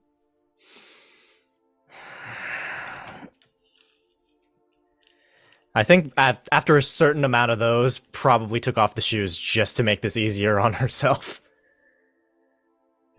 For the highly trained audience, this is the one time in the movie Jasmine has no retorts, is simply just fucking moving on. Dealing with it. Just letting it happen. You approach Evil Hill. It takes a while. You're not sprinting and you're not teleporting. And it goes between these quips and insults and finally just drags out in silence as you walk and walk. And when you finally start to get closer, you see a silhouette in a long coat outside of the chain link fence. It's Danny, who's strolled up from the other direction. And then you hear a murmuring from around the corner. And you can't quite make out what it is, but it's repetitive and frenzied, almost like chanting. Jasmine and Lydia, you both perceive this. Oh, Lydia's completely unbothered. She just keeps walking. I think when she sees and recognizes that shitty coat, of course he'd be here. Can't have any spots to myself. Like a grand total of 3 spots in this town worth anything. You gotta learn to share.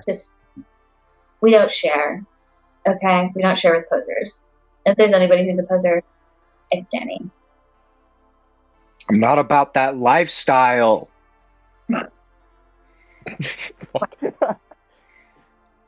So Lydia just kind of like rolls her eyes when she sees Danny and just keeps walking and listening into the chant. She's just walking straight up to the chanting, unbothered. You follow the sound of the chanting, and you see huddled in a corner behind a dumpster in a back alley, Eleanor. She's curled in on herself, quietly repeating over and over different factoids and urban legends about the town with a sort of mechanic recitation. Stories about Kowmoss, the ghost cow, stories about the cowhead incident, stories about the collapse and the formation of Evil Hill. The years, the people, their names, the years, the people, their names, over and over and over. going through a psychotic break. Yeah, she's been back there for like half an hour since I got here, and I asked her if she said see my car keys, and she just not responded. Thanks for the input, Wanna take TikTok. this, Lydia? You seem like you would know a lot about psychotic breaks. You know, I have them every other Thursday. For like 2 seconds here? I can hear you. And You're the one chanting. So much of the time. Well, congratulations, you broke her out of it. Can you just... What? So mean. So we're not. We're simply observing what's happening. I mean all the time. We know, Lydia. Yeah. I don't count you as a person. I think by this observing point, the Jasmine has just taken out a cigarette to deal with this and just kind of handed one over to Danny if they want it. Oh, hey, give me one of those. You don't get a bum one. You're mean. Say something nice. I'm the one who laid you here. Remember how you owe me something? Or even Hand me a cigarette. hands one over. Bad for you. That's what I thought. All right, kiddo. So, you blipped in and out of existence, demanded I meet you here. I'm here. Sorry, what? Is Eleanor aware that she can do that? I mean, you notice that. I mean, I guess you're not aware if it's just like your perception, if you're blacking out, but you do notice that you're like moving very steps suddenly. are a lot bigger. Some of them steps be real big. Be real big. Big Oh step. god, I was actually doing that. Oh, yes, you were. You showed up right in front of my face, demanding I do things, and then blipped away. Sorry, what? I don't know. Do you? Okay, Come on. well, okay. You have eyes in your head. You saw what she was doing back at the barn. I wasn't at the barn. I was at the hospital. I think she was Not talking to me. dingling. Oh, yeah. Oh, Danny, I'm sorry. And she reaches into her back pocket and hands you the keys. I asked you if you had my keys 30 minutes ago. I couldn't hear you. Jesus I was Christ. having a mental breakdown. And you know, now that that mental breakdown is over, this entire scenario has gotten significantly even more boring than I thought it Okay, could possibly Lydia, be. Do you need a cigarette? We're all smoking here. You may as well. What? You can't handle a drag there, Jasmine? I have asthma. I don't know if that was a character or not. I thought you were talking to me. I have asthma. Lydia, Francine? Sorry, does Eleanor actually have asthma? I'm thinking, yeah, I feel like that would fit. Okay, you are wheezing. You are having a medical episode. You ran a full sprint for quite a while. If you have asthma, I was gonna say maybe like medically induced, like allergy induced asthma. Like one of the people, like you keep like an emergency one. I've had a couple of people in my hometown where it was like only very specific things will trigger it. Okay, like debris in the air. I will add maybe though that from this sprint at least, you are she's probably struggling to get your breath still. She might be rummaging in her bag to find her inhaler if it keeps up.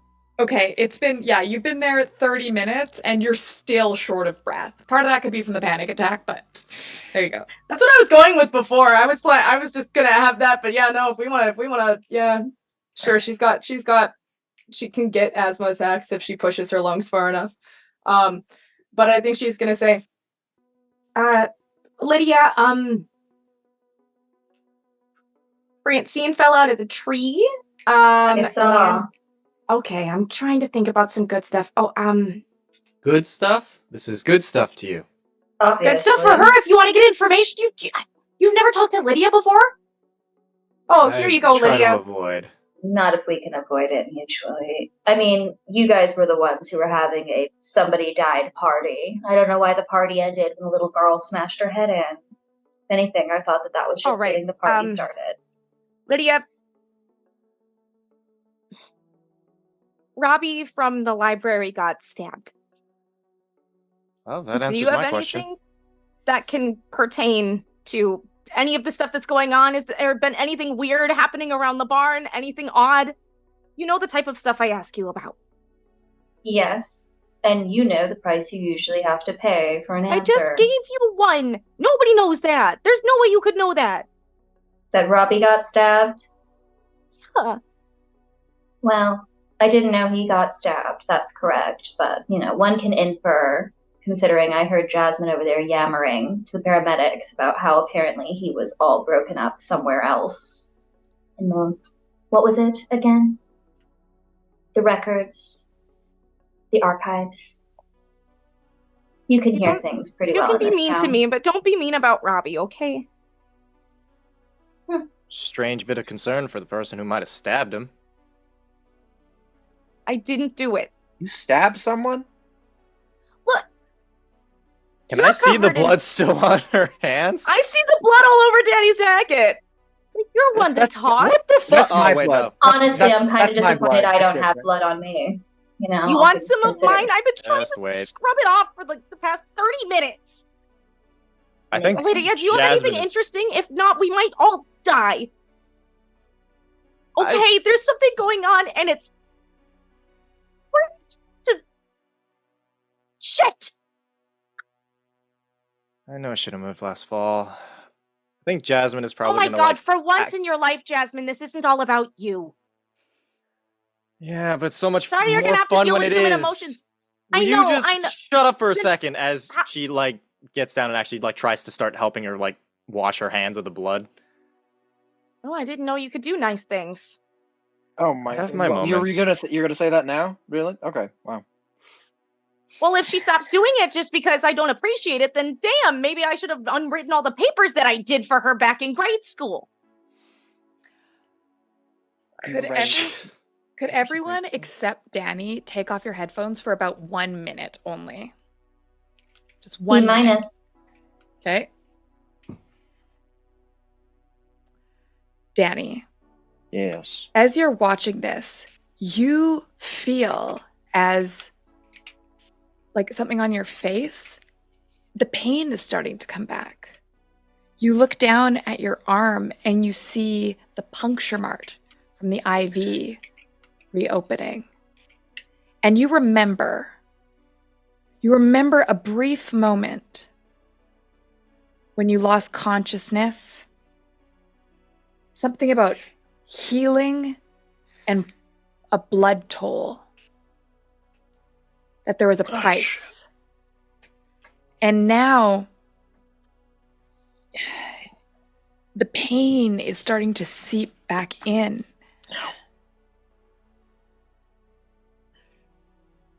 Can I question? Yeah. I have 2 adversity points. Mm-hmm. Could I have prepared. Can I spend those to have a knife on me? Yep. Cool. Okay. Let's bring them all back. Ready? Yes.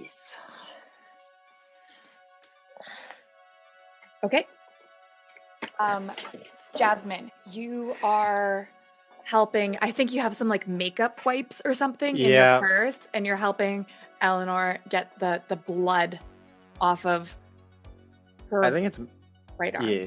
I think it's mostly to try to in my own very subtle way help her from her hand shaking and just kind of give her something to focus on. Give her something to hold on to. Yeah.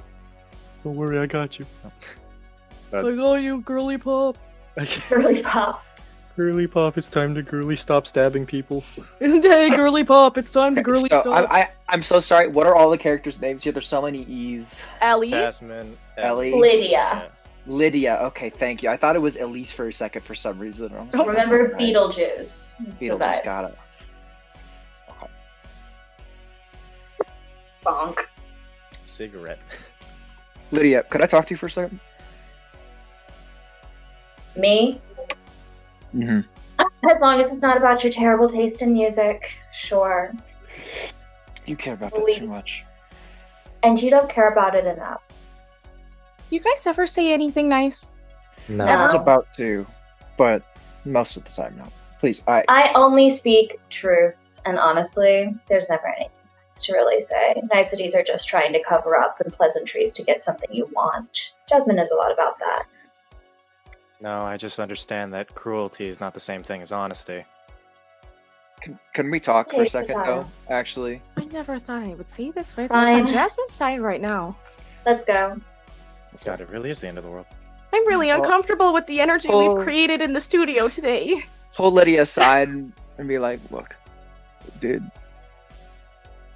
the nerd actually stab Robbie? I wasn't there, but all signs are pointing to something nefarious happening. It's not like she would have... Haven't you noticed how people act around here? When they're not like themselves, but they are themselves? Exactly. Trust me. Exactly. I have a half of mine that has something to do with while you look all black and blue, more so than usual. Yeah, about that. I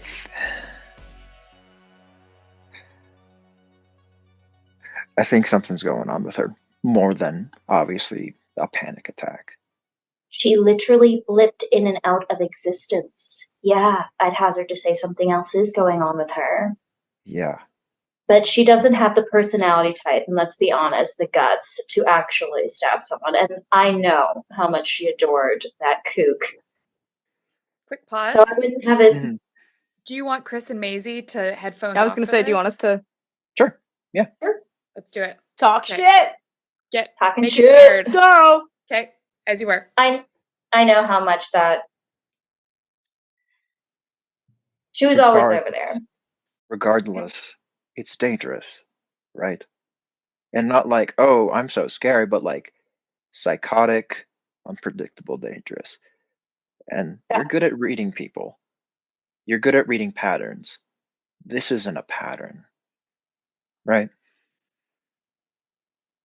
Not a standard one. It's what we usually refer to as something like a sporadic pattern, because like you're saying, it does pop and go. But there is small habits. Unfortunately, the spontaneity makes it very difficult to predict 100% of the time. I'd say it gives you more of a 45 split, which is an odds I really like. And there was a party tonight celebrating someone's death. Who? Jerry, right? Mm-hmm. Okay. He died in a paper mill. I heard. And Jasmine came from there, right? Mm-hmm. And Jasmine is here. Why? She got very invested in what happened between Eleanor, Alaine, and Nate. Nate's little sister. Nate's little sister fell out of a tree, cracked her head open. Pinata at a child's birthday party. So, spilled all over the place. Alaine comes down saying that she fell out of the tree because as soon as Nate comes around the corner and sees his little sister with her head being more of a plural entity than a singular one, he lost it. So did his little football players. The same way they started losing their shit a little more than usual, where it's almost animalistic. Oh, yeah, I know. That's... Yeah. And they chased Eleanor and Alaine into the woods. Now, I didn't see them ever come out. Alaine, the football players, and Nate. I would usually put it on Alaine that she would be able to handle herself if she's in her own environment, but honestly, with that level of testosterone and sheer anger and brutality, I can only imagine the horrors that poor girl would suffer if they actually got their hands on her. Eleanor popped back out of the forest, so that means that they chased after Alaine. Knowing Alaine, she probably deviated at some point, trying to lead them away with better odds. But with how all over the place everything's been, I'm not sure we can trust those odds. But Eleanor, frazzled and amateur, shows back up at the scene of all of this chaos, wanting to drop a note about how apparently something or another is wrong with Robbie. Why is my camera frozen? I love this. Give me a moment. That's a great freeze of me. It's a pretty good one. I thought you were just holding that face. Really I'm so talented. I'm so sorry. Wait a second. I'm fucking living for this kitty recap. This is amazing. The kitty recap. Oh, it's so good. Like the fucking synopsis. Lydia's hot takes of like Well, and I love this idea that like if this were a movie, like if you rewatch the movie, you can see that Lydia's in the background of every single scene, and it's like it's like a cult thing of like spot the Lydia in every scene. Like the symbols in Hereditary. So picking up off that.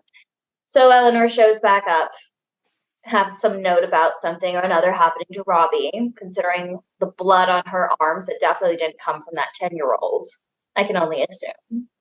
Jasmine got the note, saw her blip in and out of existence to yell in my face about how apparently we needed to meet at, Daddy's gravesite over here. And yeah, that's kind of the synopsis. Jasmine wanted to tag along. You caught up to speed, or do I need to say it again? A little slower. No, that was good. As patronizing as you are knowledgeable. Thank you. Thank you. That's the first time you've ever thanked me in our entire time knowing each other. Talk about surprises in a night. Yeah. Has Alaine been hurt tonight? Has what been hurt? Alaine? Alaine. Well, like I said, she came out of the tree in one piece. But whether or not she's going to come out of that forest in one piece, I wouldn't bet on it. Just from the sheer level of rabid all of those football players have been on. Especially Nate. He's always had a screw off. He's nice enough. I feel bad about his sister. I don't. He was celebrating another guy's death. Apparently it hurts when it's somebody you actually know and care about. What about Eleanor? Is she hurt at all? Do you not have eyes? She's bleeding all over her arm. Oh, that's her blood. She seems like she's got a gash on the arm. We'll know once they finally use all of those Neutrogena makeup wipes to cover it all up and clean it up. Why are you so curious? You're not usually this invested in the ups and downs of other people's lives. If anybody's acting a little off, it seems like it might be you. I've had a weird night. Maybe it's the concussion. Probably. Maybe. Speaking of, can you check? Like, do I have a black eye forming? Can you check? It is starting to. Do I have a black eye, Lydia? Lydia's feeling really sus. She's not wanting to necessarily get super close to Danny. She's not one for touching others. So she starts to take a little bit more of a step back, very casually. She's not afraid. It's more that she's not liking the vibes. So I'm not exactly much of a medic. I wouldn't know a black eye necessarily from, perforated cornea. With the amount of eyeliner you use, I'd assume you know a black eye. I know a makeup-induced black eye. I don't know what one looks like when it's... That joke went right over your head. Anyways, thank you. Danny's gonna head back to the others. Lydia's keeping her distance. She's not exactly hot to trot to follow him back. She's definitely still within earshot, but she's mostly listening. Okay. Lydia, did you look at his eye? Or did you just kind of step back so you could kind of see it less? Or did you Oh no, she looked. She just didn't want to get close enough to peer into his eye, but she was absolutely checking it out. Okay. It didn't look right. I will say that when Donnie walks back over to Eleanor and Jasmine, you two... Sorry, Danny. Donnie. Donnie is the Italian version of Danny. The pipes are calling. Listen, if Danny stops playing these guys like the fucking Godfather, then maybe I won't call them Don, alright? Don Danny. Hey, I'm a Danny. I have a bad relationship with my mom. You ate my dog. You ate my house. What the fuck were you talking? You ate my house. My house. Just to show off my dummy cat, my dummy boy. Show me that cat. Show me that cat. He's playing with my pen. Beautiful. Tell that cat I love him. Hey, CaffinatedKitti loves you. And I would absolutely commit several war crimes in his honor. She would happily commit several war crimes in your honor. Great. Thank you for passing the message. Yeah, he seems to have enjoyed it. Or no, messy my desk usually is. do. Okay, we are about to wrap, so this is going to be the last bit. So, Danny, you walk away from Lydia back towards Jasmine and Eileen. Sorry, Eleanor. Fuck me. Eleanor. I say you're the one who can look up. Jasmine's tending to you. You're back to the wall. You look up and you see Danny approaching. And you kind of start to notice something. You didn't even necessarily realize so much that you saw Danny before. He didn't actually look that beat up. I mean, he had blood on him. A lot of blood on him, on his coat. But he didn't look that rough. Except now, on his right eye, you can see that a black eye is forming. It's like blooming in front of you. And then Danny, you're walking back. Lydia, did Lydia punch you? She might have. Here, let's get that cut on your arm all fixed up. And he's gonna take out a knife and tear part of his shirt up to start wrapping your arm. I had some fat. Yeah, all right. He's gonna kneel down and touch the blood and the cut on your arm. It's not mine. What? It's not. So you did stab him. I did. Even if I were to tell you, you wouldn't forgive me. All of you think I'm insane. I don't. I just like to believe in my in defense, I thought that way before this happened. I just like to believe that there's something more than this, because if this is all there is, then I'm miserable, and the rest of my life is nothing but disappointment. So forgive me for trying to find some joy in here. Hey, and he's like, and he was helping hold your me. arm. He's like, hey, I get it. Hey, I get it. It's gonna be okay. Okay? I'm gonna tell you what I saw, and I've got proof. I got pictures. I've got them in my bag. I got them on the Polaroid. But I had to choose between him and Eileen. And you chose your best friend. So I saw myself do it.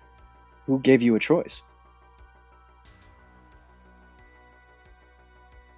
Wilbur, really? Mommy's playing a mental breakdown, honey. Okay, fine. Go off, King. Love you. All right. I saw a name. And I just touched it, and I'm too scared to say it again. But there is something wrong here. And I think she's going to reach down and grab the photograph, and she's going to say, I read the name. I put the things together. I put together the symbols on your car, and I just asked him for help. He was there because he was helping me. Now he was down. And I'm sure the paramedics got to him. I couldn't help him, and now I had to watch me kill him. So you killed him? No, it was like a clone or something. I swear to God. Look, and she's gonna shove the photo into your chest, and she's gonna say, you could ask anybody. I went to the library. I didn't leave. I just appeared in the woods. So you can teleport. Did you start teleporting before you killed him? It wasn't me, I swear. I just watched it happen. I don't know if it was some clone. I don't know. I never looked at this stuff. This stuff has never happened before. I watched a clone of me, a vision of me doing it. It's gonna lean over to Jasmine and look at the photo. Kind of like look at Jasmine and be like, what does it look like?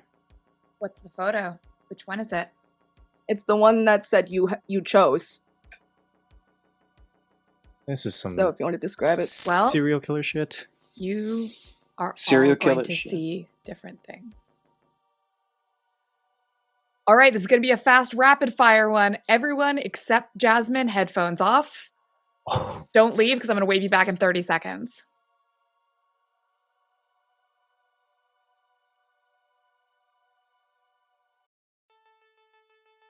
You see a picture of Robbie. his face shocked and confused, gripping his chest, bleeding from a wound, looking back straight at the camera.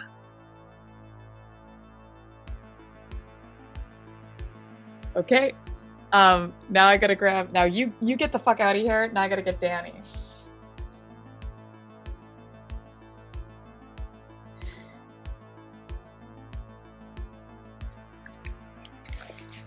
Danny. I'm here.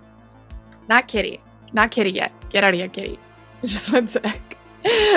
Danny, you see a set of glowing eyes, and you remember these eyes. You remember them from when you lost consciousness. This images, these X's, these shapes swirling together. It feels like the image is in your mind, as much of it, like this tiny Polaroid suddenly takes up the entire sky, every corner of your vision, and the smile stretches out ear to ear, a Cheshire grin of fanged teeth, and below it, it says, "You owe me."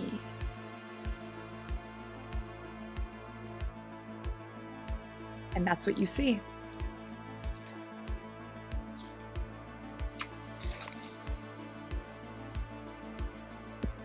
Was it? All right, so you both look at the photograph. I'm gonna look over at Jasmine. Is my image still the same on the photograph, or has it changed for me? It's still the same. So she's gonna say, okay, see, look, there isn't, like, an intersection like this anywhere in this town, nowhere at least close to the archives. How would I have had time to do all that without anybody seeing me, and then just appear in the woods? And look, it even says choose, okay! Why would I go through all this effort to, like... You're insane. Tell me again what you did. From your perspective. I asked Robbie for help.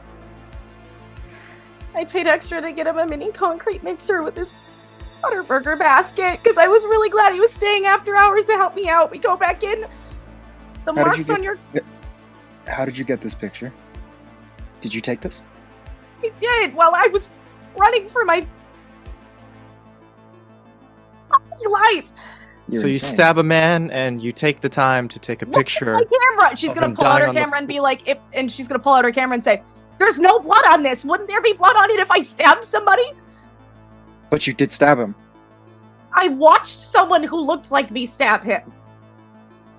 And then you took a teleport. picture Is of that it. really the And most your blood is unrealistic all thing? over your body. I You're don't insane. know. You're insane. Why And would he's I gonna hold kill up the his one? knife. Whoa. Mm. I'm going to explain this to you in as simple a terms as I possibly can. I think Danny, would you have killed your dad? Okay, Would you well, no, Don't you talk don't about get to my treat me father. like that. Not after my... That's not your blood. what Don't did, Lydia you is see that makes it spitting tea. worse? what did you see? I'm You're looking insane. at Danny just to be sure that You didn't have to watch your loved one die. I did. And the last thing I want is to be accused of doing that. Don't talk about my father. Don't Talk about Robbie like that. Talk about him like you killed him.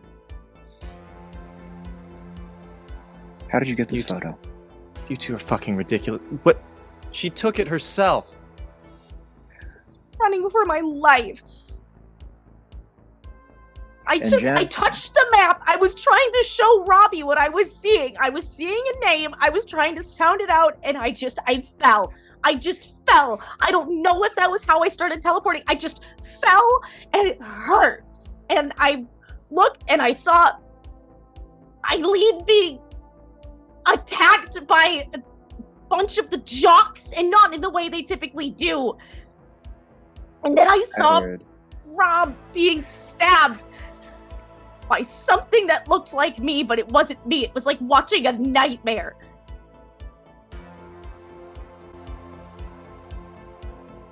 I saw you bloodied up. Why am I the one who has to explain everything? Okay, what? So you'll believe I can teleport before I'm innocent? How much do you hate me?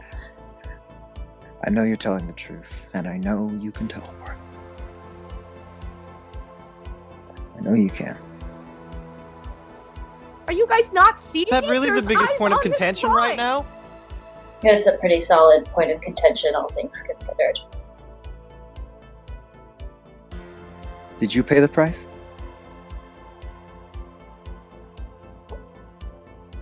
The fuck does that mean? That's what the note said, right? Are you chose. guys seeing? There's eyes on there and it says choose. I made my choice. That's not what we're seeing.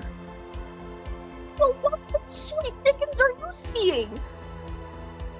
Isn't this proof enough that we're looking at it and we're I not see. seeing? That's what I'm trying to figure out. Okay, everybody go around. What do each of you see?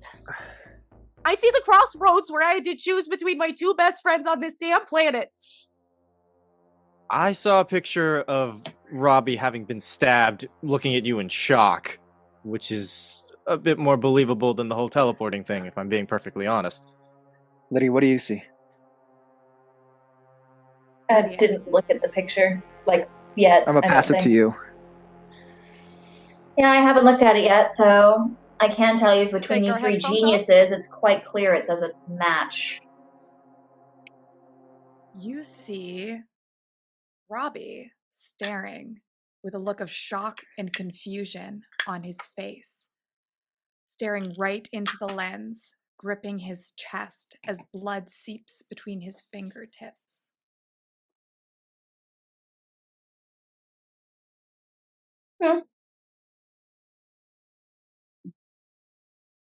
What do you see? So, I can confirm. Definitely serial killer vibes. But you want to know what I don't see? I don't see who's taking the picture. I see what the picture is, but not the photographer. Are you all seeing the same thing? No, genius. It's quite clear by this point that we're all seeing different things. This little photograph isn't exactly perfect evidence. Well, that's proof in itself, right? Reality is warping. Something's weird. I can teleport. Danny was nice to me like 2 minutes ago. Clearly something is wrong here. Can agree, Danny being nice is definitely a red flag for how things are. Jasmine talked to me without wanting to throw up. Like something is going on. Christ almighty. So let's recap, shall we? We have a piece of photo evidence that's basically non-admissible. We're all seeing something different. Sorry, I thought you were reaching your hand like I was. Oh no, handing it to I was you. getting the camera to focus on me. Grab it. No. We're all Danny, seeing something different. They're seeing Danny, something what did you different. see? Danny, you're clearly seeing something different. Did he look at you? Who? The eyes.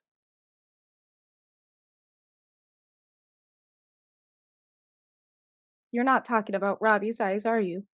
No.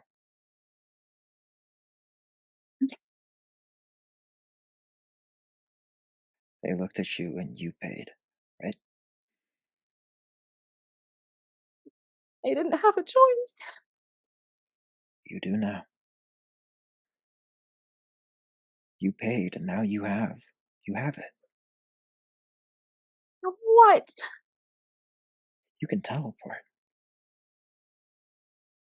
Uh, I haven't paid yet. Who do you have to choose between? I'm not forced into a decision, but I'm running out of time. Who? Then he's gonna stand up. Thanks for the car keys. And he's gonna take off to get to his car. She's gonna try to teleport after him. She's gonna try to teleport into the front seat. God, I hate this town. I'm about to get so much more honestly, annoying. at least it's much more entertaining than I thought it was going to be. All right, so both Danny and Eleanor give me flight rolls. These are going to be opposing flight rolls. Do I get any sort of bonus because I can literally teleport. I Call that a 6 in the industry. Let's roll again. All right, I'll give you +3 on this.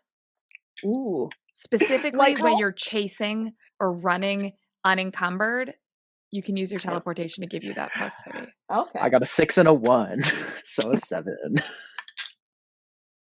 Okay. All right. I like Jasmine and I just sitting back there watching these two take off after each other. You can't run. Oh, No. damn it!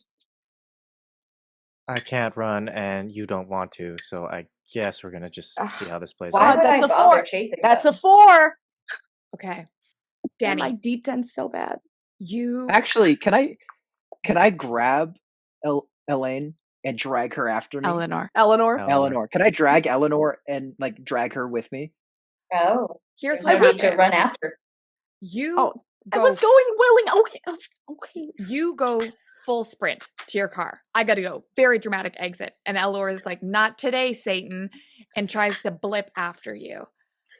And you get into your car, and then Eleanor is like appears directly in front of your car, like right on the hood. Oh, we're gonna see another hit and run today, boys. That's Gonna lean not up the car. funny. Get in. Okay. And she's just gonna like scamper over into the other seat and just sit down. Where are you two going? It's gonna peel out. Oh, Christ. I have a couple that of ideas where Danny will go. is where we're going to leave tonight's episode with the supremely 80s cliffhanger of a car peeling out in the night. And when you start the car, the music starts blaring because of just like whatever. Hell yeah. It's ABBA. It's ABBA. You are the Oh my god, it's gonna be like I told you he has atrocious taste in music. I would love So to knock make off. that like a clip on like that needs to be animated somehow, just like the car peeling out. running to the car, Maisie appearing on the car. Get it! Okay! You want it! Just like her with blood-stained tears on her face, and you just like black eye and a dancing queen.